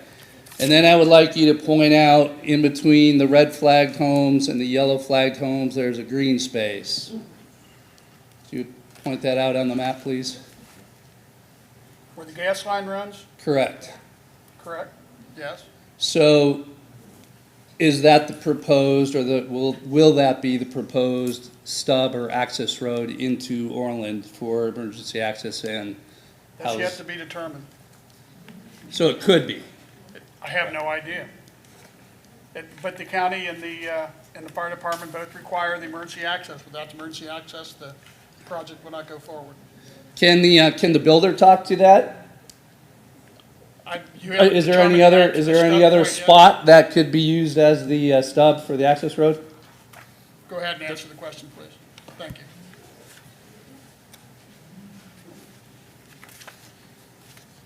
The gap he's referring to is where there's a gas easement. So on this plan, that's not intended as an emergency access area. The entry road is going to be all right-of-way, because standard right-of-way is 50 feet, it's like 55 feet wide. So instead of having this random little 5-foot open space, just made it all right-of-way. So, you know, instead of, and we can show pavement if we need to, but basically that whole entry road could have a stub anywhere, because it's all right-of-way you would be connected to, if that property were to ever sell or develop. So if you look at that entry road, it's all right-of-way. Any of that could be connected to with a road, if that makes sense. No, it doesn't. You're talking about the current Fallon Way? Yeah, So you would have a stub off of Fallon Way? you could, yes. To where? Yeah, please show it on the map. I'm not sure. So typically, an alternative access road for emergency access is not on the main, not off the main entrance drive. It's off of another road. Should there be, and it's something blocking the main entrance drive, then there has to be another access point. Right. We would show it wherever the fire department would require one, essentially. But you would have to apply. What I'm saying though is if you wanted to like stub into an adjoining property, Yeah. that eastern property line is where the stub could be. Okay. Can you point that out on the map for everyone, please? No, we can't. I don't know if I can reach Thank that you very far, much. sorry. Appreciate it. Please proceed with your comments. So I'm unclear. So the gas easement, can you build a road on or over or adjacent to the gas easement? Please address us going forward. Can you build a road in that green space where the gas easement line is? Not without permission from the property owner. Okay. You would have to go through a property to do that, right? Okay. Thank you. Thank you.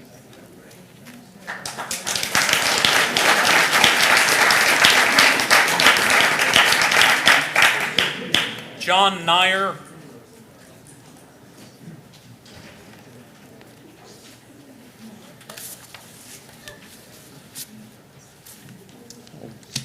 Good evening. I want to add one thing that I haven't heard previously, per your request, which is gratitude. Thank you to all of you for your, I did hear it briefly, but thank you for your service. This is, I'm sure you have better things to do on an evening, or more enjoyable things to do on an evening than this. And I want to particularly call out Mr. McCormack. I reached out with a question, and I got a speedy, comprehensive, helpful response, and that is not always the case, and I very much appreciate that. So I appreciate that. I live at 4895 Beechwood, which is a 32 acres to the east, thank you, with Sarah, my wife of 28 years. We moved there 4 years ago, drawn to the environment and surrounding, and I like being married, and I can assure the developer that they will not be getting a stub to the east. So that dog ain't gonna hunt. But the other thing I want to jump on is the lack of amenities, just because I think it's a substantive manifest flaw in the plan. And I can't speak to the developer's motivations. I have no prior knowledge or association, but the absence of that just seems plainly on the face of it inconsistent with the requirements for this type of zoning that's being requested. So that by itself, I think there's a lot of reasons why this should go down, but that seems black and white clear to me. If that's not in the zoning code, then I misread it. So I appreciate your time. I appreciate everybody turning out tonight, and thank you for the chance to speak. Thank you.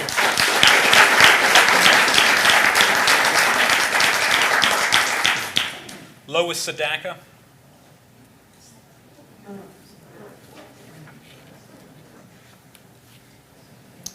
I'm Lois Sadaka, 4894 Beechwood Road. I've lived there for 40 years, and my family has lived there for several generations. So we know this land pretty well.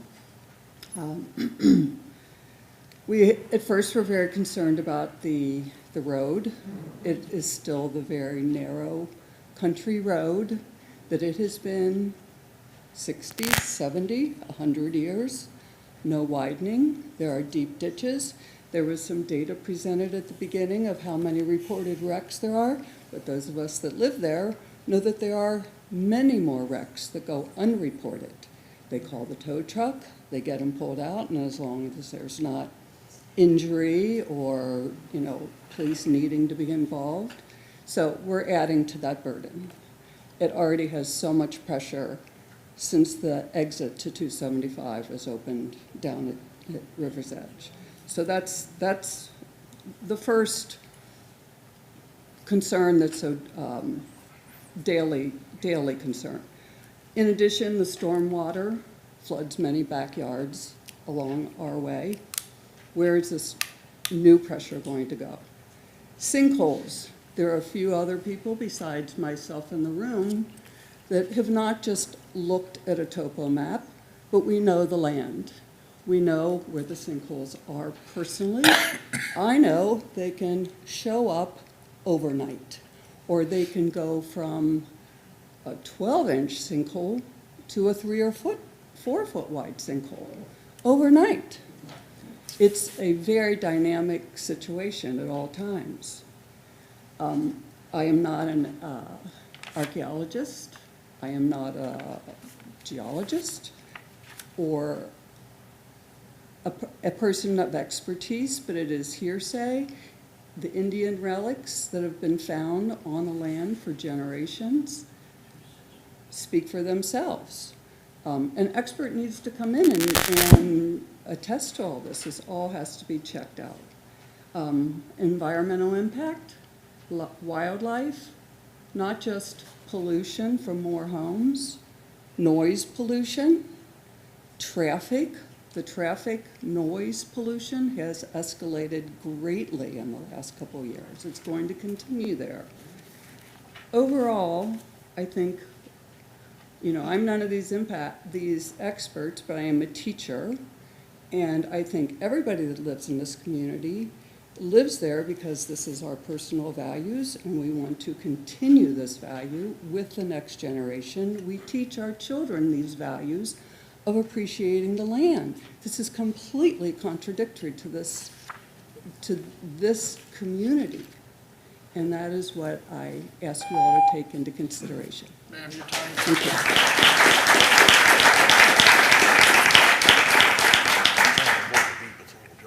Luke Sadaka.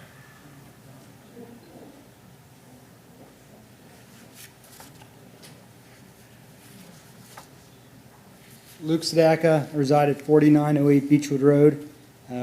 I grew up on the surrounding farm properties and brought my own young family back there. We did a major renovation project on a house that's less than 100 feet from Beechwood. Most of my concerns have been addressed, but I really hate to think that I'm sacrificing my quality of life, my family's quality of life, and our safety. I really would like to deny the zoning change and the current plan. Thank you very much. Thank you.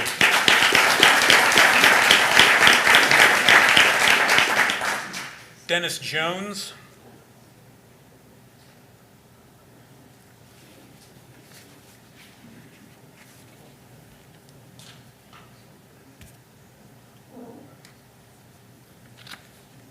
My name is Dennis Jones. I live at 4896 Beechwood Road. Been there for 37 and a half years. I'd like to say the traffic issue, like Lois has just spoke of, is more concerning than what the numbers come up to. I'm out there usually once a month, every other month, directing traffic from accidents in my front yard, my neighbor's front yard, helping the police out because they're busy with the accident. I've replaced probably 23 mailboxes in the 37 years I've lived there. I'm now to the point where I have there's no berm left on our ditch line to put another post in for a mailbox. There's a gas line running right there, and I'm hitting the sand for the gas line. It's all eroded and gone. I'm going to have to put a post and an extension on the other side of the road ditch to get my mailbox out next time it gets knocked out. And I'm afraid somebody's going to get speared with that post, but that's the only way I got to get mail. I worked for Clermont County Water and Sewer District for 30 years. I have concerns about the sewer. I assumed they were going to be putting a lift station in if any of those homes have basements. The sewer out there, I believe, is somewhere around 8 to 9 foot deep. So with the fall from that subdivision to get out to the sewer line, it's going to have a lift station to pump it out there. Those lift stations cause, with the way people put their stuff down their disposal, their sinks, the antibacterial soap, it kills all the bugs that works with the sewer, and it creates hydrogen sulfide. Those lift stations where they pump out and they dump into the main, when the water cascades, it releases a hydrogen sulfide, which is a rotten egg smell. And soon, that whole area, if the lift station's pumping out on the Beechwood Road, will be stinking. That sewer line down through there is put in the mid-70s. A concrete sewer line, life expectancy is 50 years. So you're right at 50 years with that concrete line. Hydrogen sulfide turns that concrete into dust. You can reach in and grab a hunk of concrete and crumble it in your hand. So the infrastructure on that sewer line is something to be concerned about. Also, the water main down through there is 50 years old, and it's constantly breaking. Up and down that road, you're out of water constantly. Anytime anybody does something, hits a fire hydrant, they give you meters to put on there to fill swimming pools. It happened up around Summerside, broke a water main. I mean, they're constantly breaking up and down through there. So you've got infrastructure issues concerning the water and sewer that needs to be addressed. Sir, your time's up. Thank you.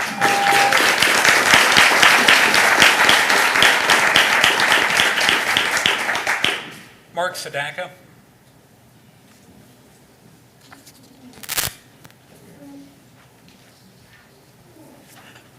John beat me to thanking you. You've asked great questions and you have a very open mind. My name is Mark Sadaka. I live at 4894. This was my uncle's farm, a third of my grandfather's. I've farmed these fields with my uncle, hunted them every day of my life. He would be very disappointed to see this happen. And I'm not surprised to see it from Brookstone. I just can't believe we're even here with so little information. I see 6 or 7 houses on sinkholes, and these aren't little sinkholes. These are 50, 60 feet in diameter that we've lost dogs in going after fox and things. And they go deep over the hill. So everybody has made fantastic points, and they can't address a lot of it. But so I'm passionate about seeing it developed correctly, safely, right.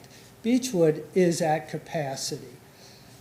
I remember up until my 17th year, you didn't have to look to get out on Beechwood. You just drove from the street or anything on Beechwood. There was so little traffic every day.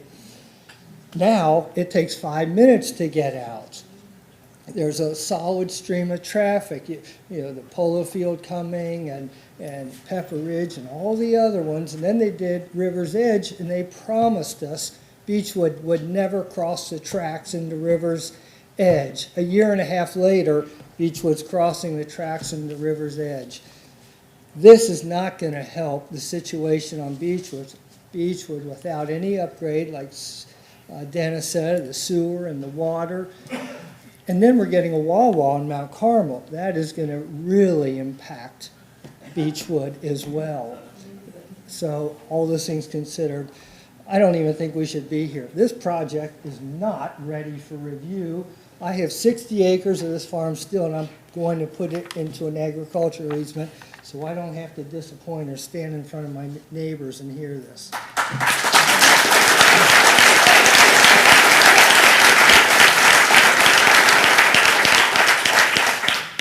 Debbie Forsyth.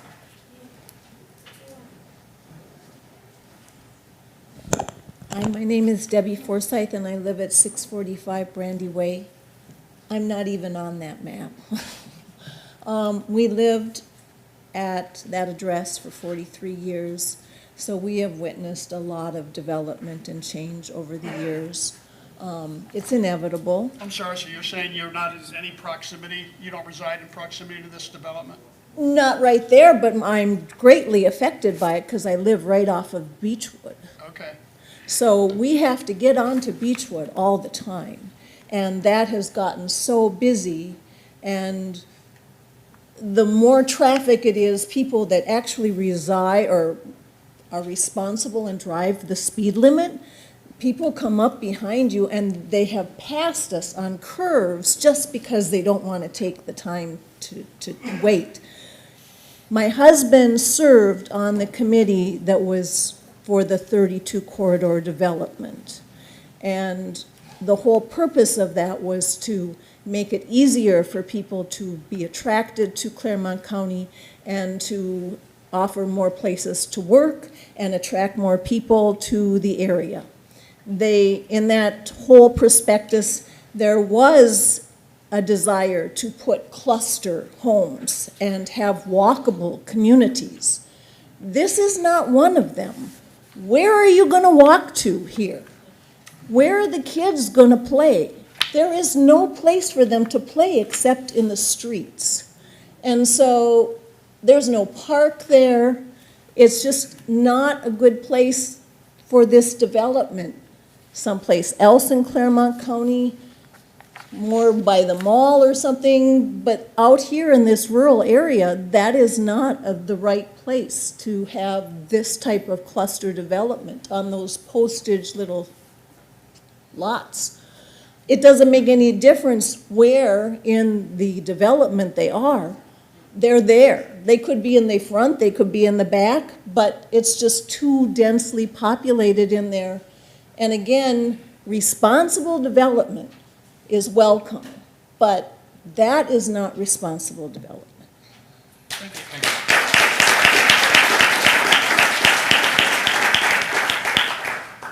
B. Michaels.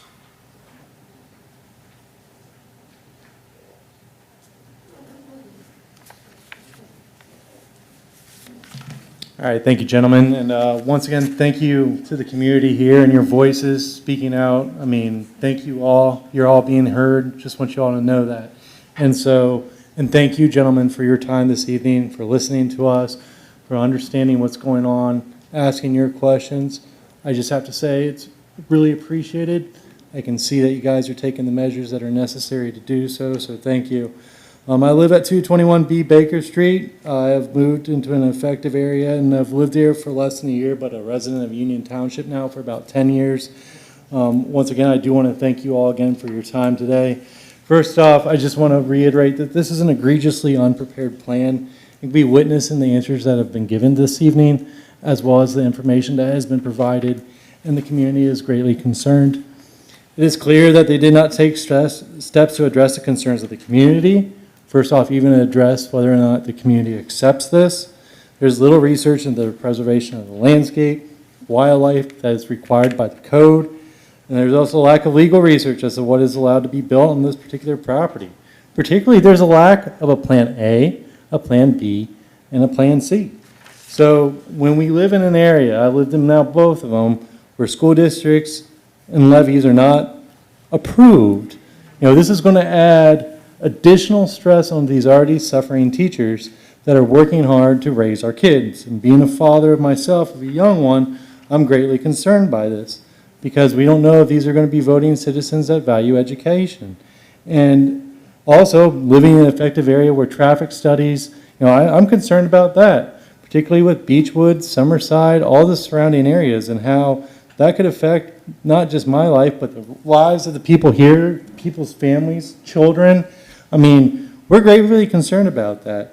I've lost power now in my new home more times than I've lost power in the last 5 years in Union Township, like when my prior place. And I work with unprepared government on a regular basis. I do not see you guys being unprepared government, but what I do see is an egregiously unprepared plan.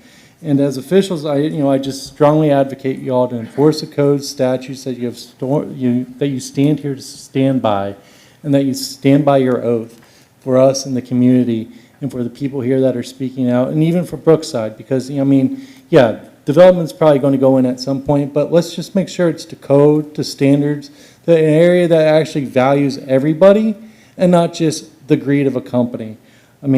I do wish Brookfield the best. I really do. Right now I'm against this Pottersville. And lastly, if you give a mouse a cookie or a moose a muffin, don't want more. But if you give greed an inch, it will take a life. So please don't put this on your conscience as you rule and take this into consideration, whatever comes about this evening. Once again, I stand with the community. Thank you, gentlemen, for your time. You guys have a nice evening.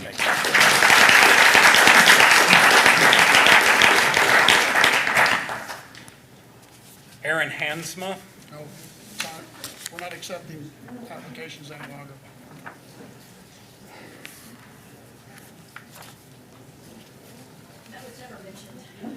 Hi, good evening. My name is Erin Hansma. I live at 466 Windfern Forest Lane, so you can see my pool at the corner of the red boxes right there.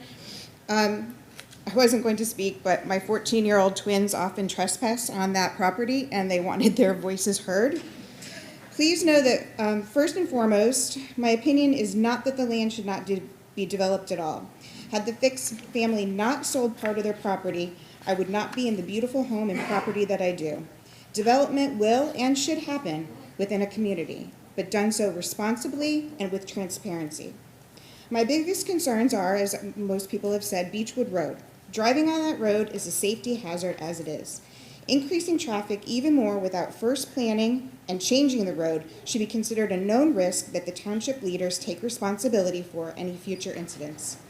It is so narrow that cars ride tight to the right yellow line and often cross, especially on the curbs. It is a daily occurrence to need to swerve tighter to the limited edge in order to avoid oncoming traffic. I avoid this road at night or when it is wet because drivers simply aren't aware of the dangers and often cross the yellow line. This is even more common with the large trucks like those coming from the area quarries and landscape companies. Buses have a difficult time maneuvering that road. I was behind a garbage truck the other day and it was on the yellow line for a good amount of time. Not because the driver wasn't paying attention, but because it had no choice due to the narrow road. Beechwood Road already easily backs up if one car cannot pull off into its respective neighborhoods due to no dedicated turn lanes. Even Polo Fields has modified turn lanes, and one of those entrances still creates a safety risk because of the lack of visibility around a curb and hill. We do not need another development of this size with this much added strain. The size of the proposed development entryway is tight, to say the very least. Comparable to that of the back entry to Beechwood Farms via Wesley, already at that entry, cars have to wait on Beechwood Road and allow cars to pull off Wesley because it is too tight to turn. Buses and other large vehicles simply cannot maneuver in that area and cause backups. Yet another neighborhood with that issue is unnecessary. Drainage. Here's where I throw my kids under the bus. They often hike on the property in question. They love going to the creek and digging up clay, making forts on various islands. At one point, they told me about a house and a pond. So I ventured out with them and basically realized they were in the Fix front yard, looking in the windows. One thing that struck me at the time was how much of a swamp it is back there, in the very places that the developer plans to put the circus. The reason they are planning multiple retaining basins is because they know this. There is a high likelihood of water problems. With the clay soil we have here, retaining basins will not be enough. Beechwood Farms. Ma'am, your time is up. Thank you.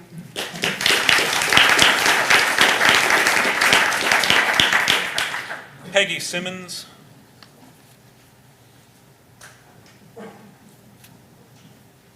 Hello, I'm Peggy Simmons, and I live at 4877 Orland Road.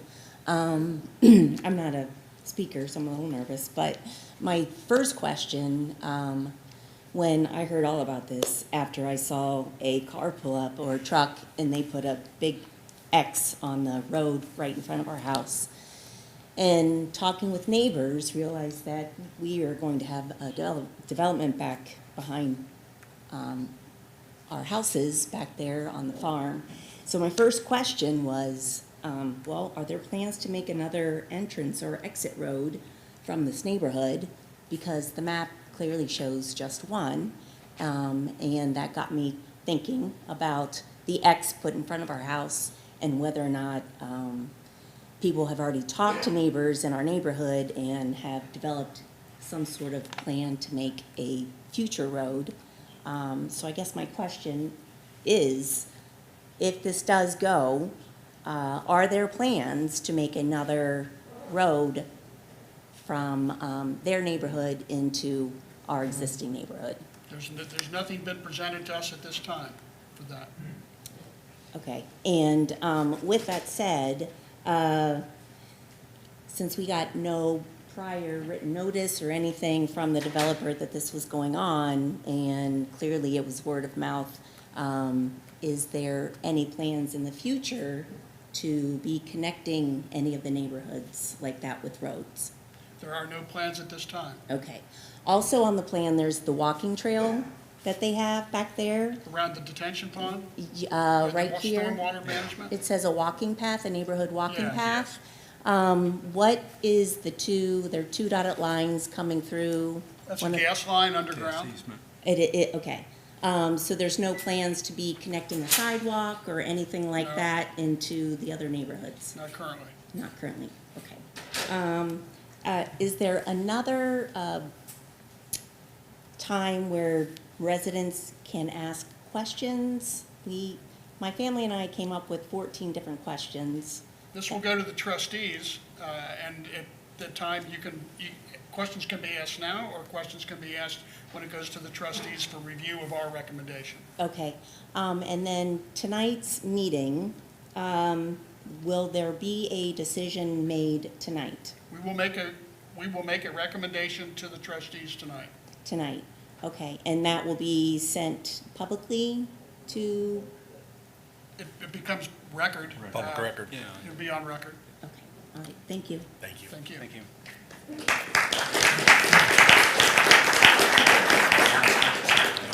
I'm sorry? That's the last one, except the late one. I can go ahead. Yeah, I think we're done. You sure? Okay. Yeah. What, do you have the paper? There's one. The last one.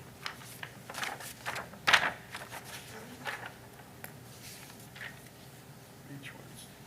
Sarah Nyer.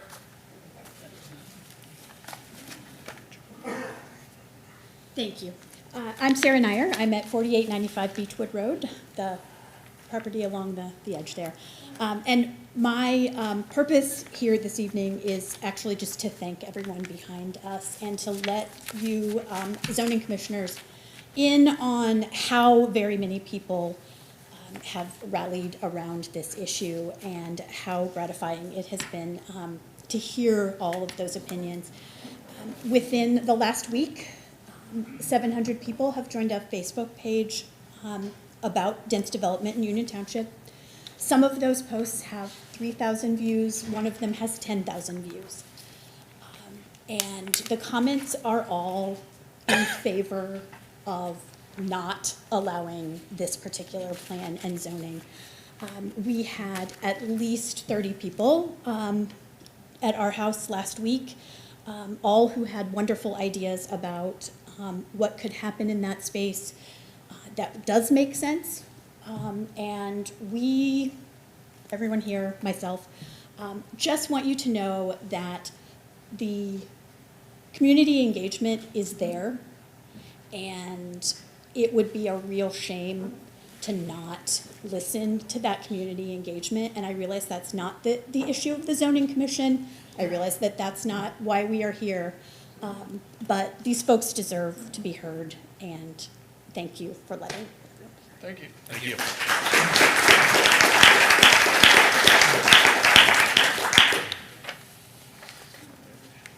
All right, right, at this time, we're going to be moving into private session. We may ask any member of the audience a question, or we may not. You're required to stay quiet. You can leave quietly if you so choose, but we will be discussing the case amongst ourselves. Yes, please. Chair, could I address the committee? Yes, please, step forward.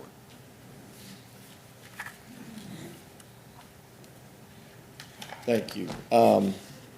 Obviously, we've heard a lot of comments and concerns, and based on the comments and the concerns we've heard, talking with the group over here, we're requesting that this matter be tabled so we can, or continued, whatever the official word would be, so we could go back in and look at and try to address the concerns that the group has expressed.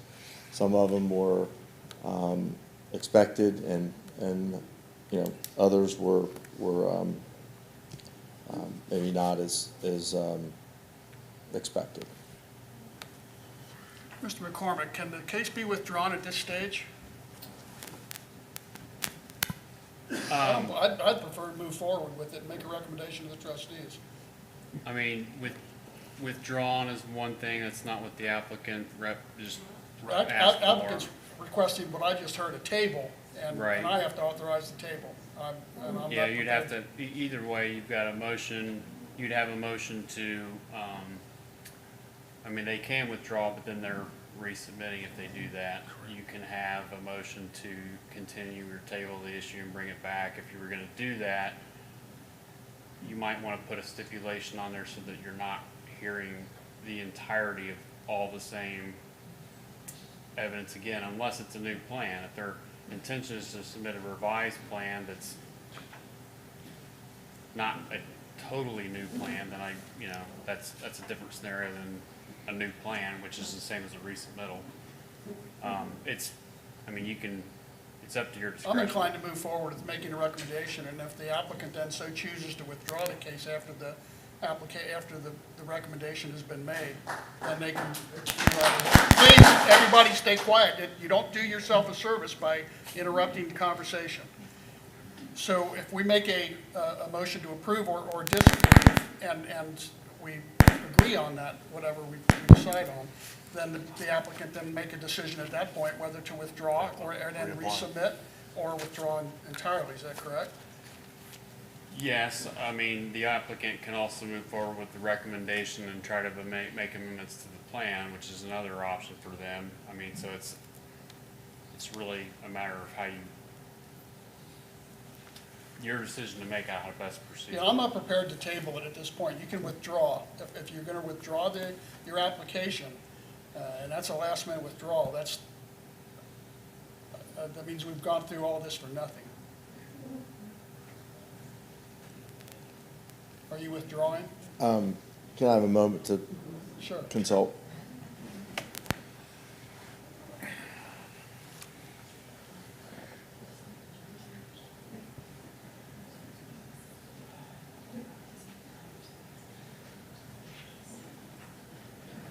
And to the audience, you all made good points.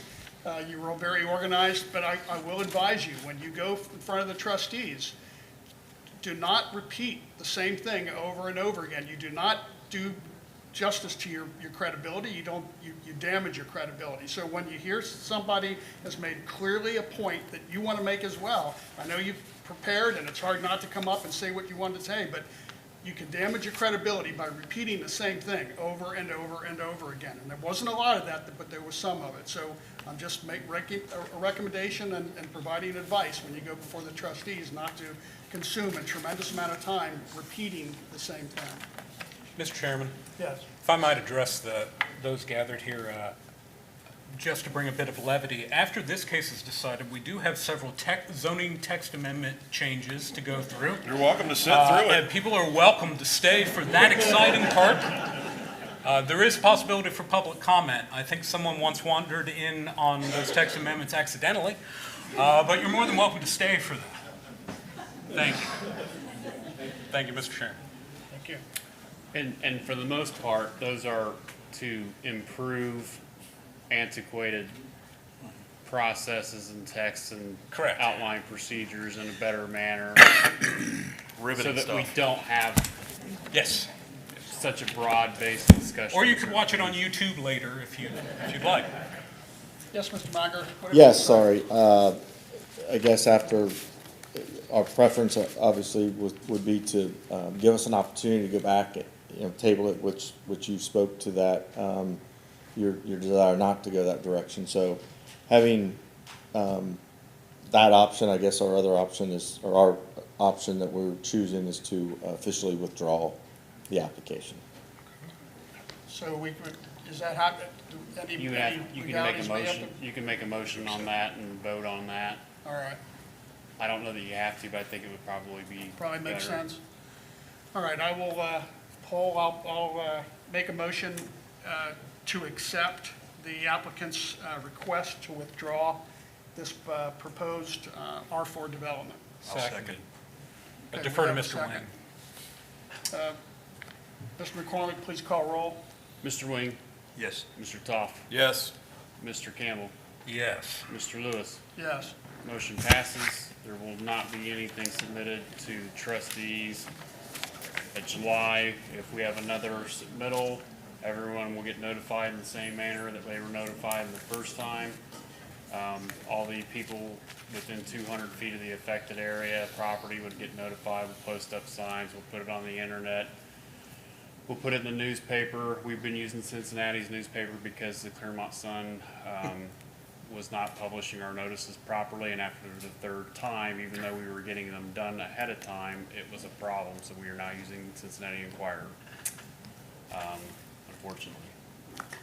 So that's, if we receive another application, that's what we'll do. All right.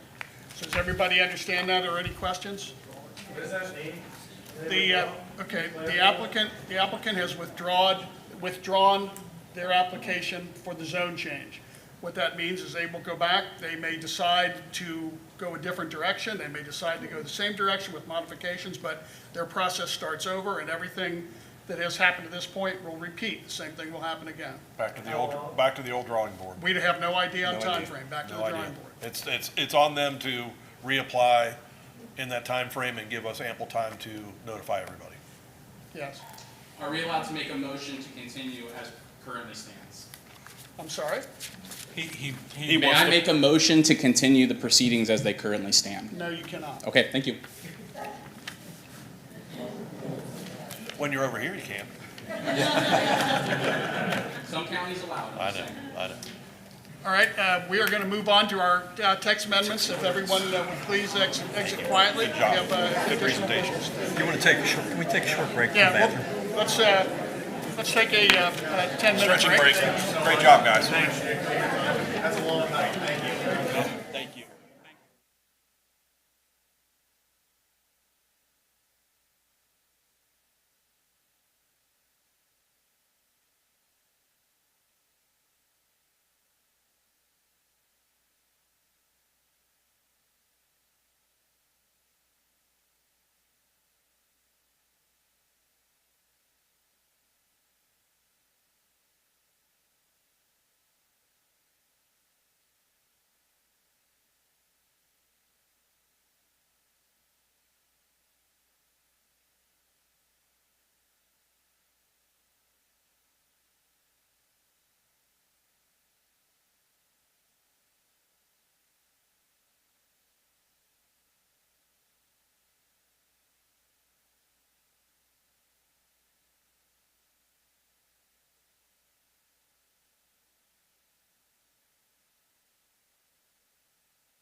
Back in order. If everyone would still, it's going to leave, please be quietly leave.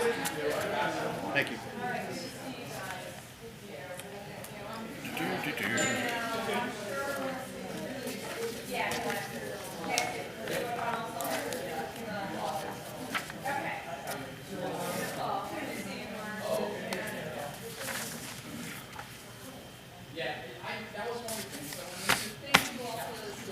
Thank you. Please close the door. All right, Mr. McCormick, please provide us a synopsis of what we're looking at with text amendments.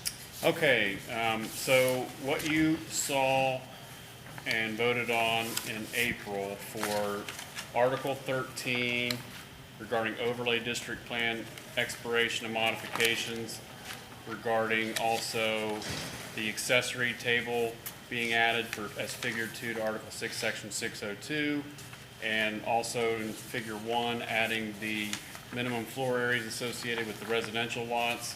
Yes. And also the signage height and off-premise signage, draft text from Article 9, Section 907. All those were reviewed by legal counsel for the township and the trustees, and they basically said, hey, our legal counsel recommended we make some changes, and so those are coming back to you. And in doing so, when I talked to the township administrator, he suggested that we consolidate those instead of 1, 2, 3, 25T. We just call them all 125T, which is fine. I think I had seen that they had at some point somewhere along the line split them up differently, and that's how we started off doing them. I have no problem doing it either way. Right now, they're all consolidated under 125T for the overlay district plan language. So when this was sent to the legal counsel, we were taking a scalpel and strategically trying to fix things until we go back maybe and do like a bigger fix later. When the attorney looked at it, you know, she basically thought, well, we should write this whole area and make it very similar to the PD and outline, you know, what's, you know, what we do for modification, and all the things that she wrote was good. I was just trying to be more precise about what we changed, so when we got to do a bigger change, it would be, if we wanted it to go very different, it was going to be it could be totally different. So really what you're seeing is just, especially with Article 13, more explanation for the process. It doesn't change the substance of what we talked about at all. And what was voted upon previously. It just talks about prior to the expiration, what the process would be. We have a section regarding completion of overlay plan construction work and requirements, when it needs to be started and finished, procedure to amend an overlay plan for minor amendments, for major amendments. That's probably where the most significant amount of text was added. I don't know if you would like for me to go over that or not, but it's very, very similar to what's in there for the plan development, or I'm sorry, the overlay, the plan development changes that we made a few years ago. Yeah, I read through it. I didn't see anything that concerned me. Did anybody else have any issues? No, straightforward. So and then the tables and figures for Article 6, no changes made there. Other than the ones that you asked for us to make when we forwarded it to the trustees in the first place. I don't think there were any substantive changes made to Article 9, Section 907. She had a couple questions that we answered, and when I talked to her on the phone and explained what we were doing, told her, again, we're taking a scalpel approach. We know we need to really redo a lot of Article 9 at some point. We're just trying to take care of like the worst at this point. And I apologize.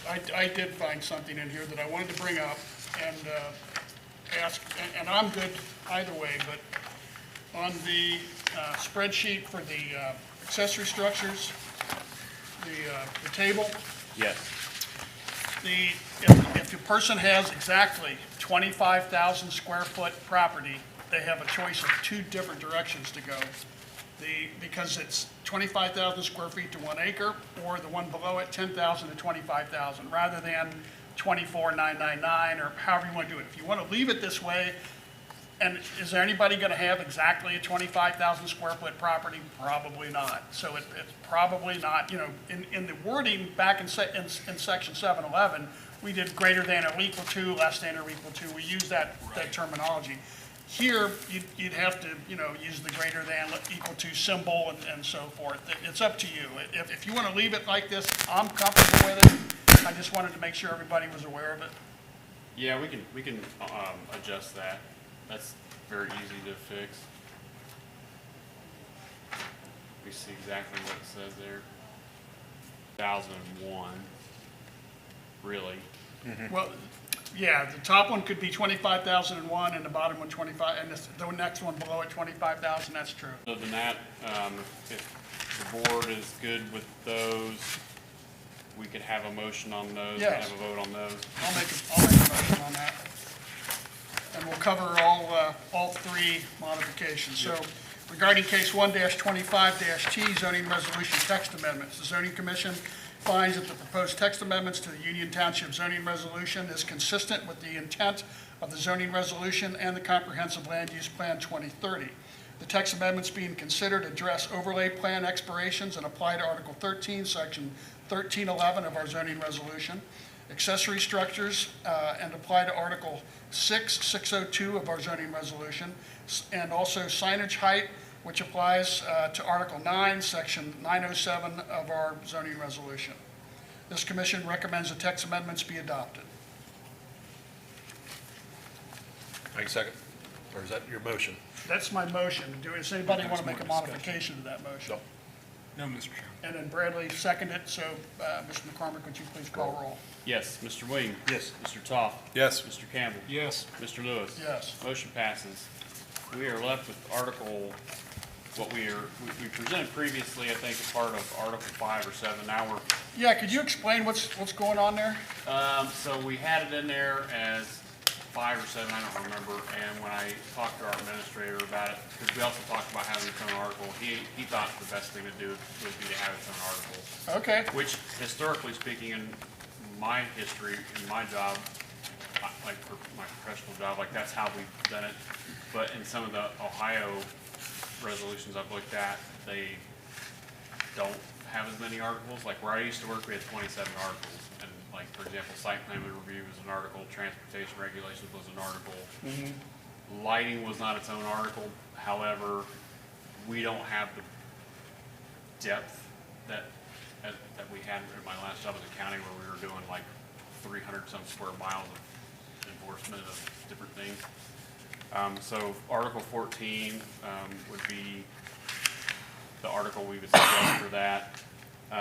Some of this, yes, all those texts would be new, but I think the most substantial changes, I think the general purpose and intent was already in there. So what happens to Article 5, Sections 540 to 548, what we had before? Do they go away? No, we incorporated them in Article 14, so let me pull that up because I don't recall all the changes offhand. I almost printed them off side by side, and today got busier than I thought. I had a closing unexpectedly happen, and I got an hour notice, and then we had a state auditing thing that got dropped on us. We were trying to get people to sign up last minute. It was a day of Perfect storm. yeah, of unexpected activity, so I lost a couple hours that I thought I was gonna have today. Let's see here.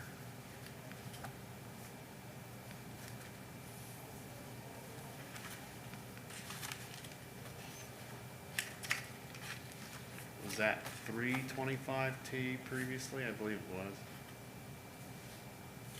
Yep. There you go. So it was 540.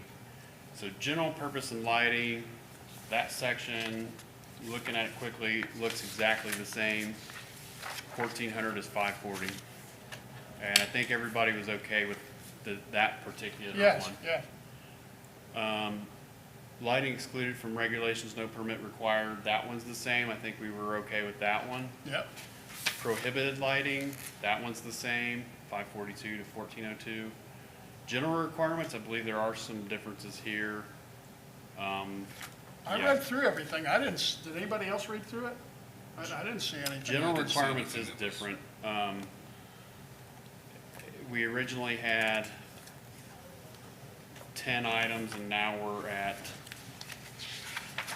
6. But that, part of that's because of the way that information is organized.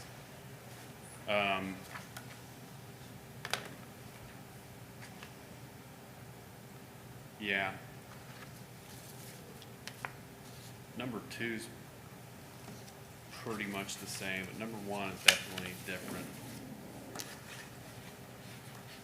I believe number 1 might be in there worded differently because of comments that was at the last meeting. They're kind of the same.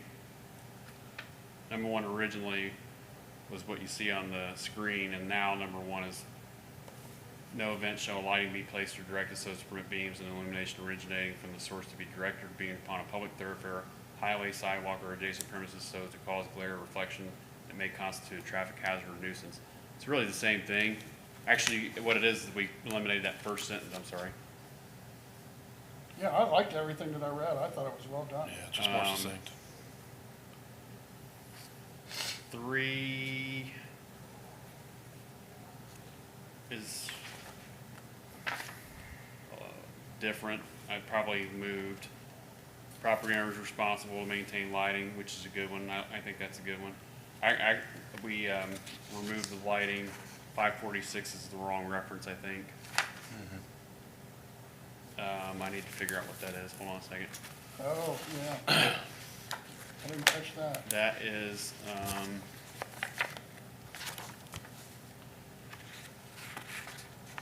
maintenance. Where's maintenance at? 1407. So number 3, that would change to 1407. Wall-mounted projected lighting.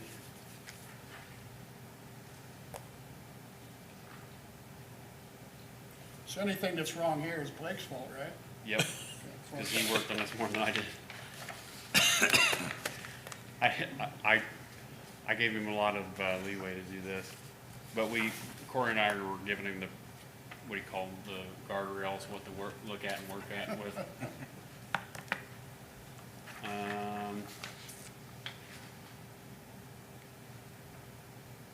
Yeah, I mean, if you're good with the rest of those items in 1404, is this modeled after the Loveland example, Blake? More so than, yes, the majority of it is Loveland. What was the other one? And that was Dukeland. Oh, didn't we use another one that was recommended to us last month or something too? I don't remember which one it was offhand. I had it written in my notes. I don't remember. So we kind of pieced together a few things that we like from different places. Okay. Like the table is very similar to what I use at Dearborn. I like the table. Yep. The more tables we can put in, the better. Yeah. Except when you I think I'm well established on the record as liking. just don't ask us to table Right, an application. Yeah, well, Especially after we've not tabled, it's almost done. not motioned to table anything since I've been on the commission. I know we've had other boards table things like Oh, I'm sure. BZA. We had a cell tower table 2 or 3 times, and that I could talk about that off the record. I did not really like the way that whole situation went down, but There are instances where it's certainly appropriate, but in cases that are brought to us, typically everyone is very much on board with the timetable. Right. Just trying to keep it going. So. well, when you table it, you do it for a purpose. And in the one case, we tabled it 2, 3 times for certain information, and after like the 3rd time they came in, they still didn't have the information, and then they made a decision on it anyways. And I thought it was, just for the sheer fact that they tabled it and all those people were impacted, it was bad. Yeah, I thought.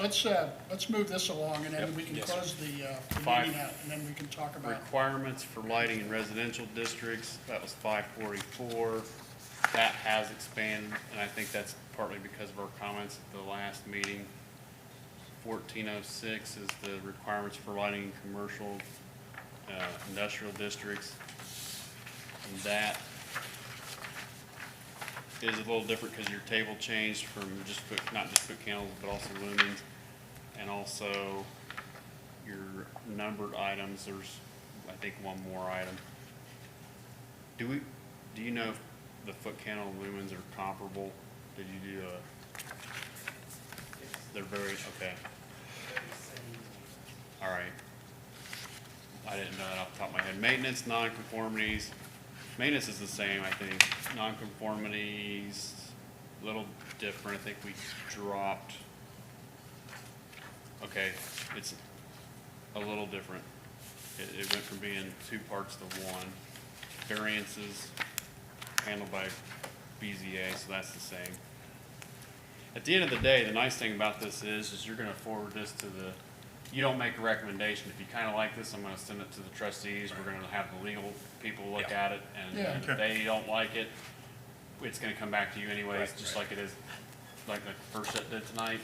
So if you like it enough that you think, hey, we think this is worth passing on, have legal looking at it, we can do that. If you have something, you have a question or you want change, we still have time to fix it. No, I'm good with moving it It's on. not minor thing, yes. Yeah, just that. We're all in agreement. Okay. 540, I'll pass that on That's to. right, that one change. that one change. Yep. Yeah, to the The internal 1405. site, right. Yep. I'll change that, and then I'll let our administrator know, and we'll send it to the legal people to look at, and then if that way, if they want to tinker with it a lot, we've got it done without wasting a lot of time this time. Okay, I don't need a motion for that. Right. All right, I'm going to, anybody else have any other questions or business? I'm going to call this meeting concluded at 9:57 PM. Thank you, everyone. Everyone, please turn off your speakers. Turn off your mics.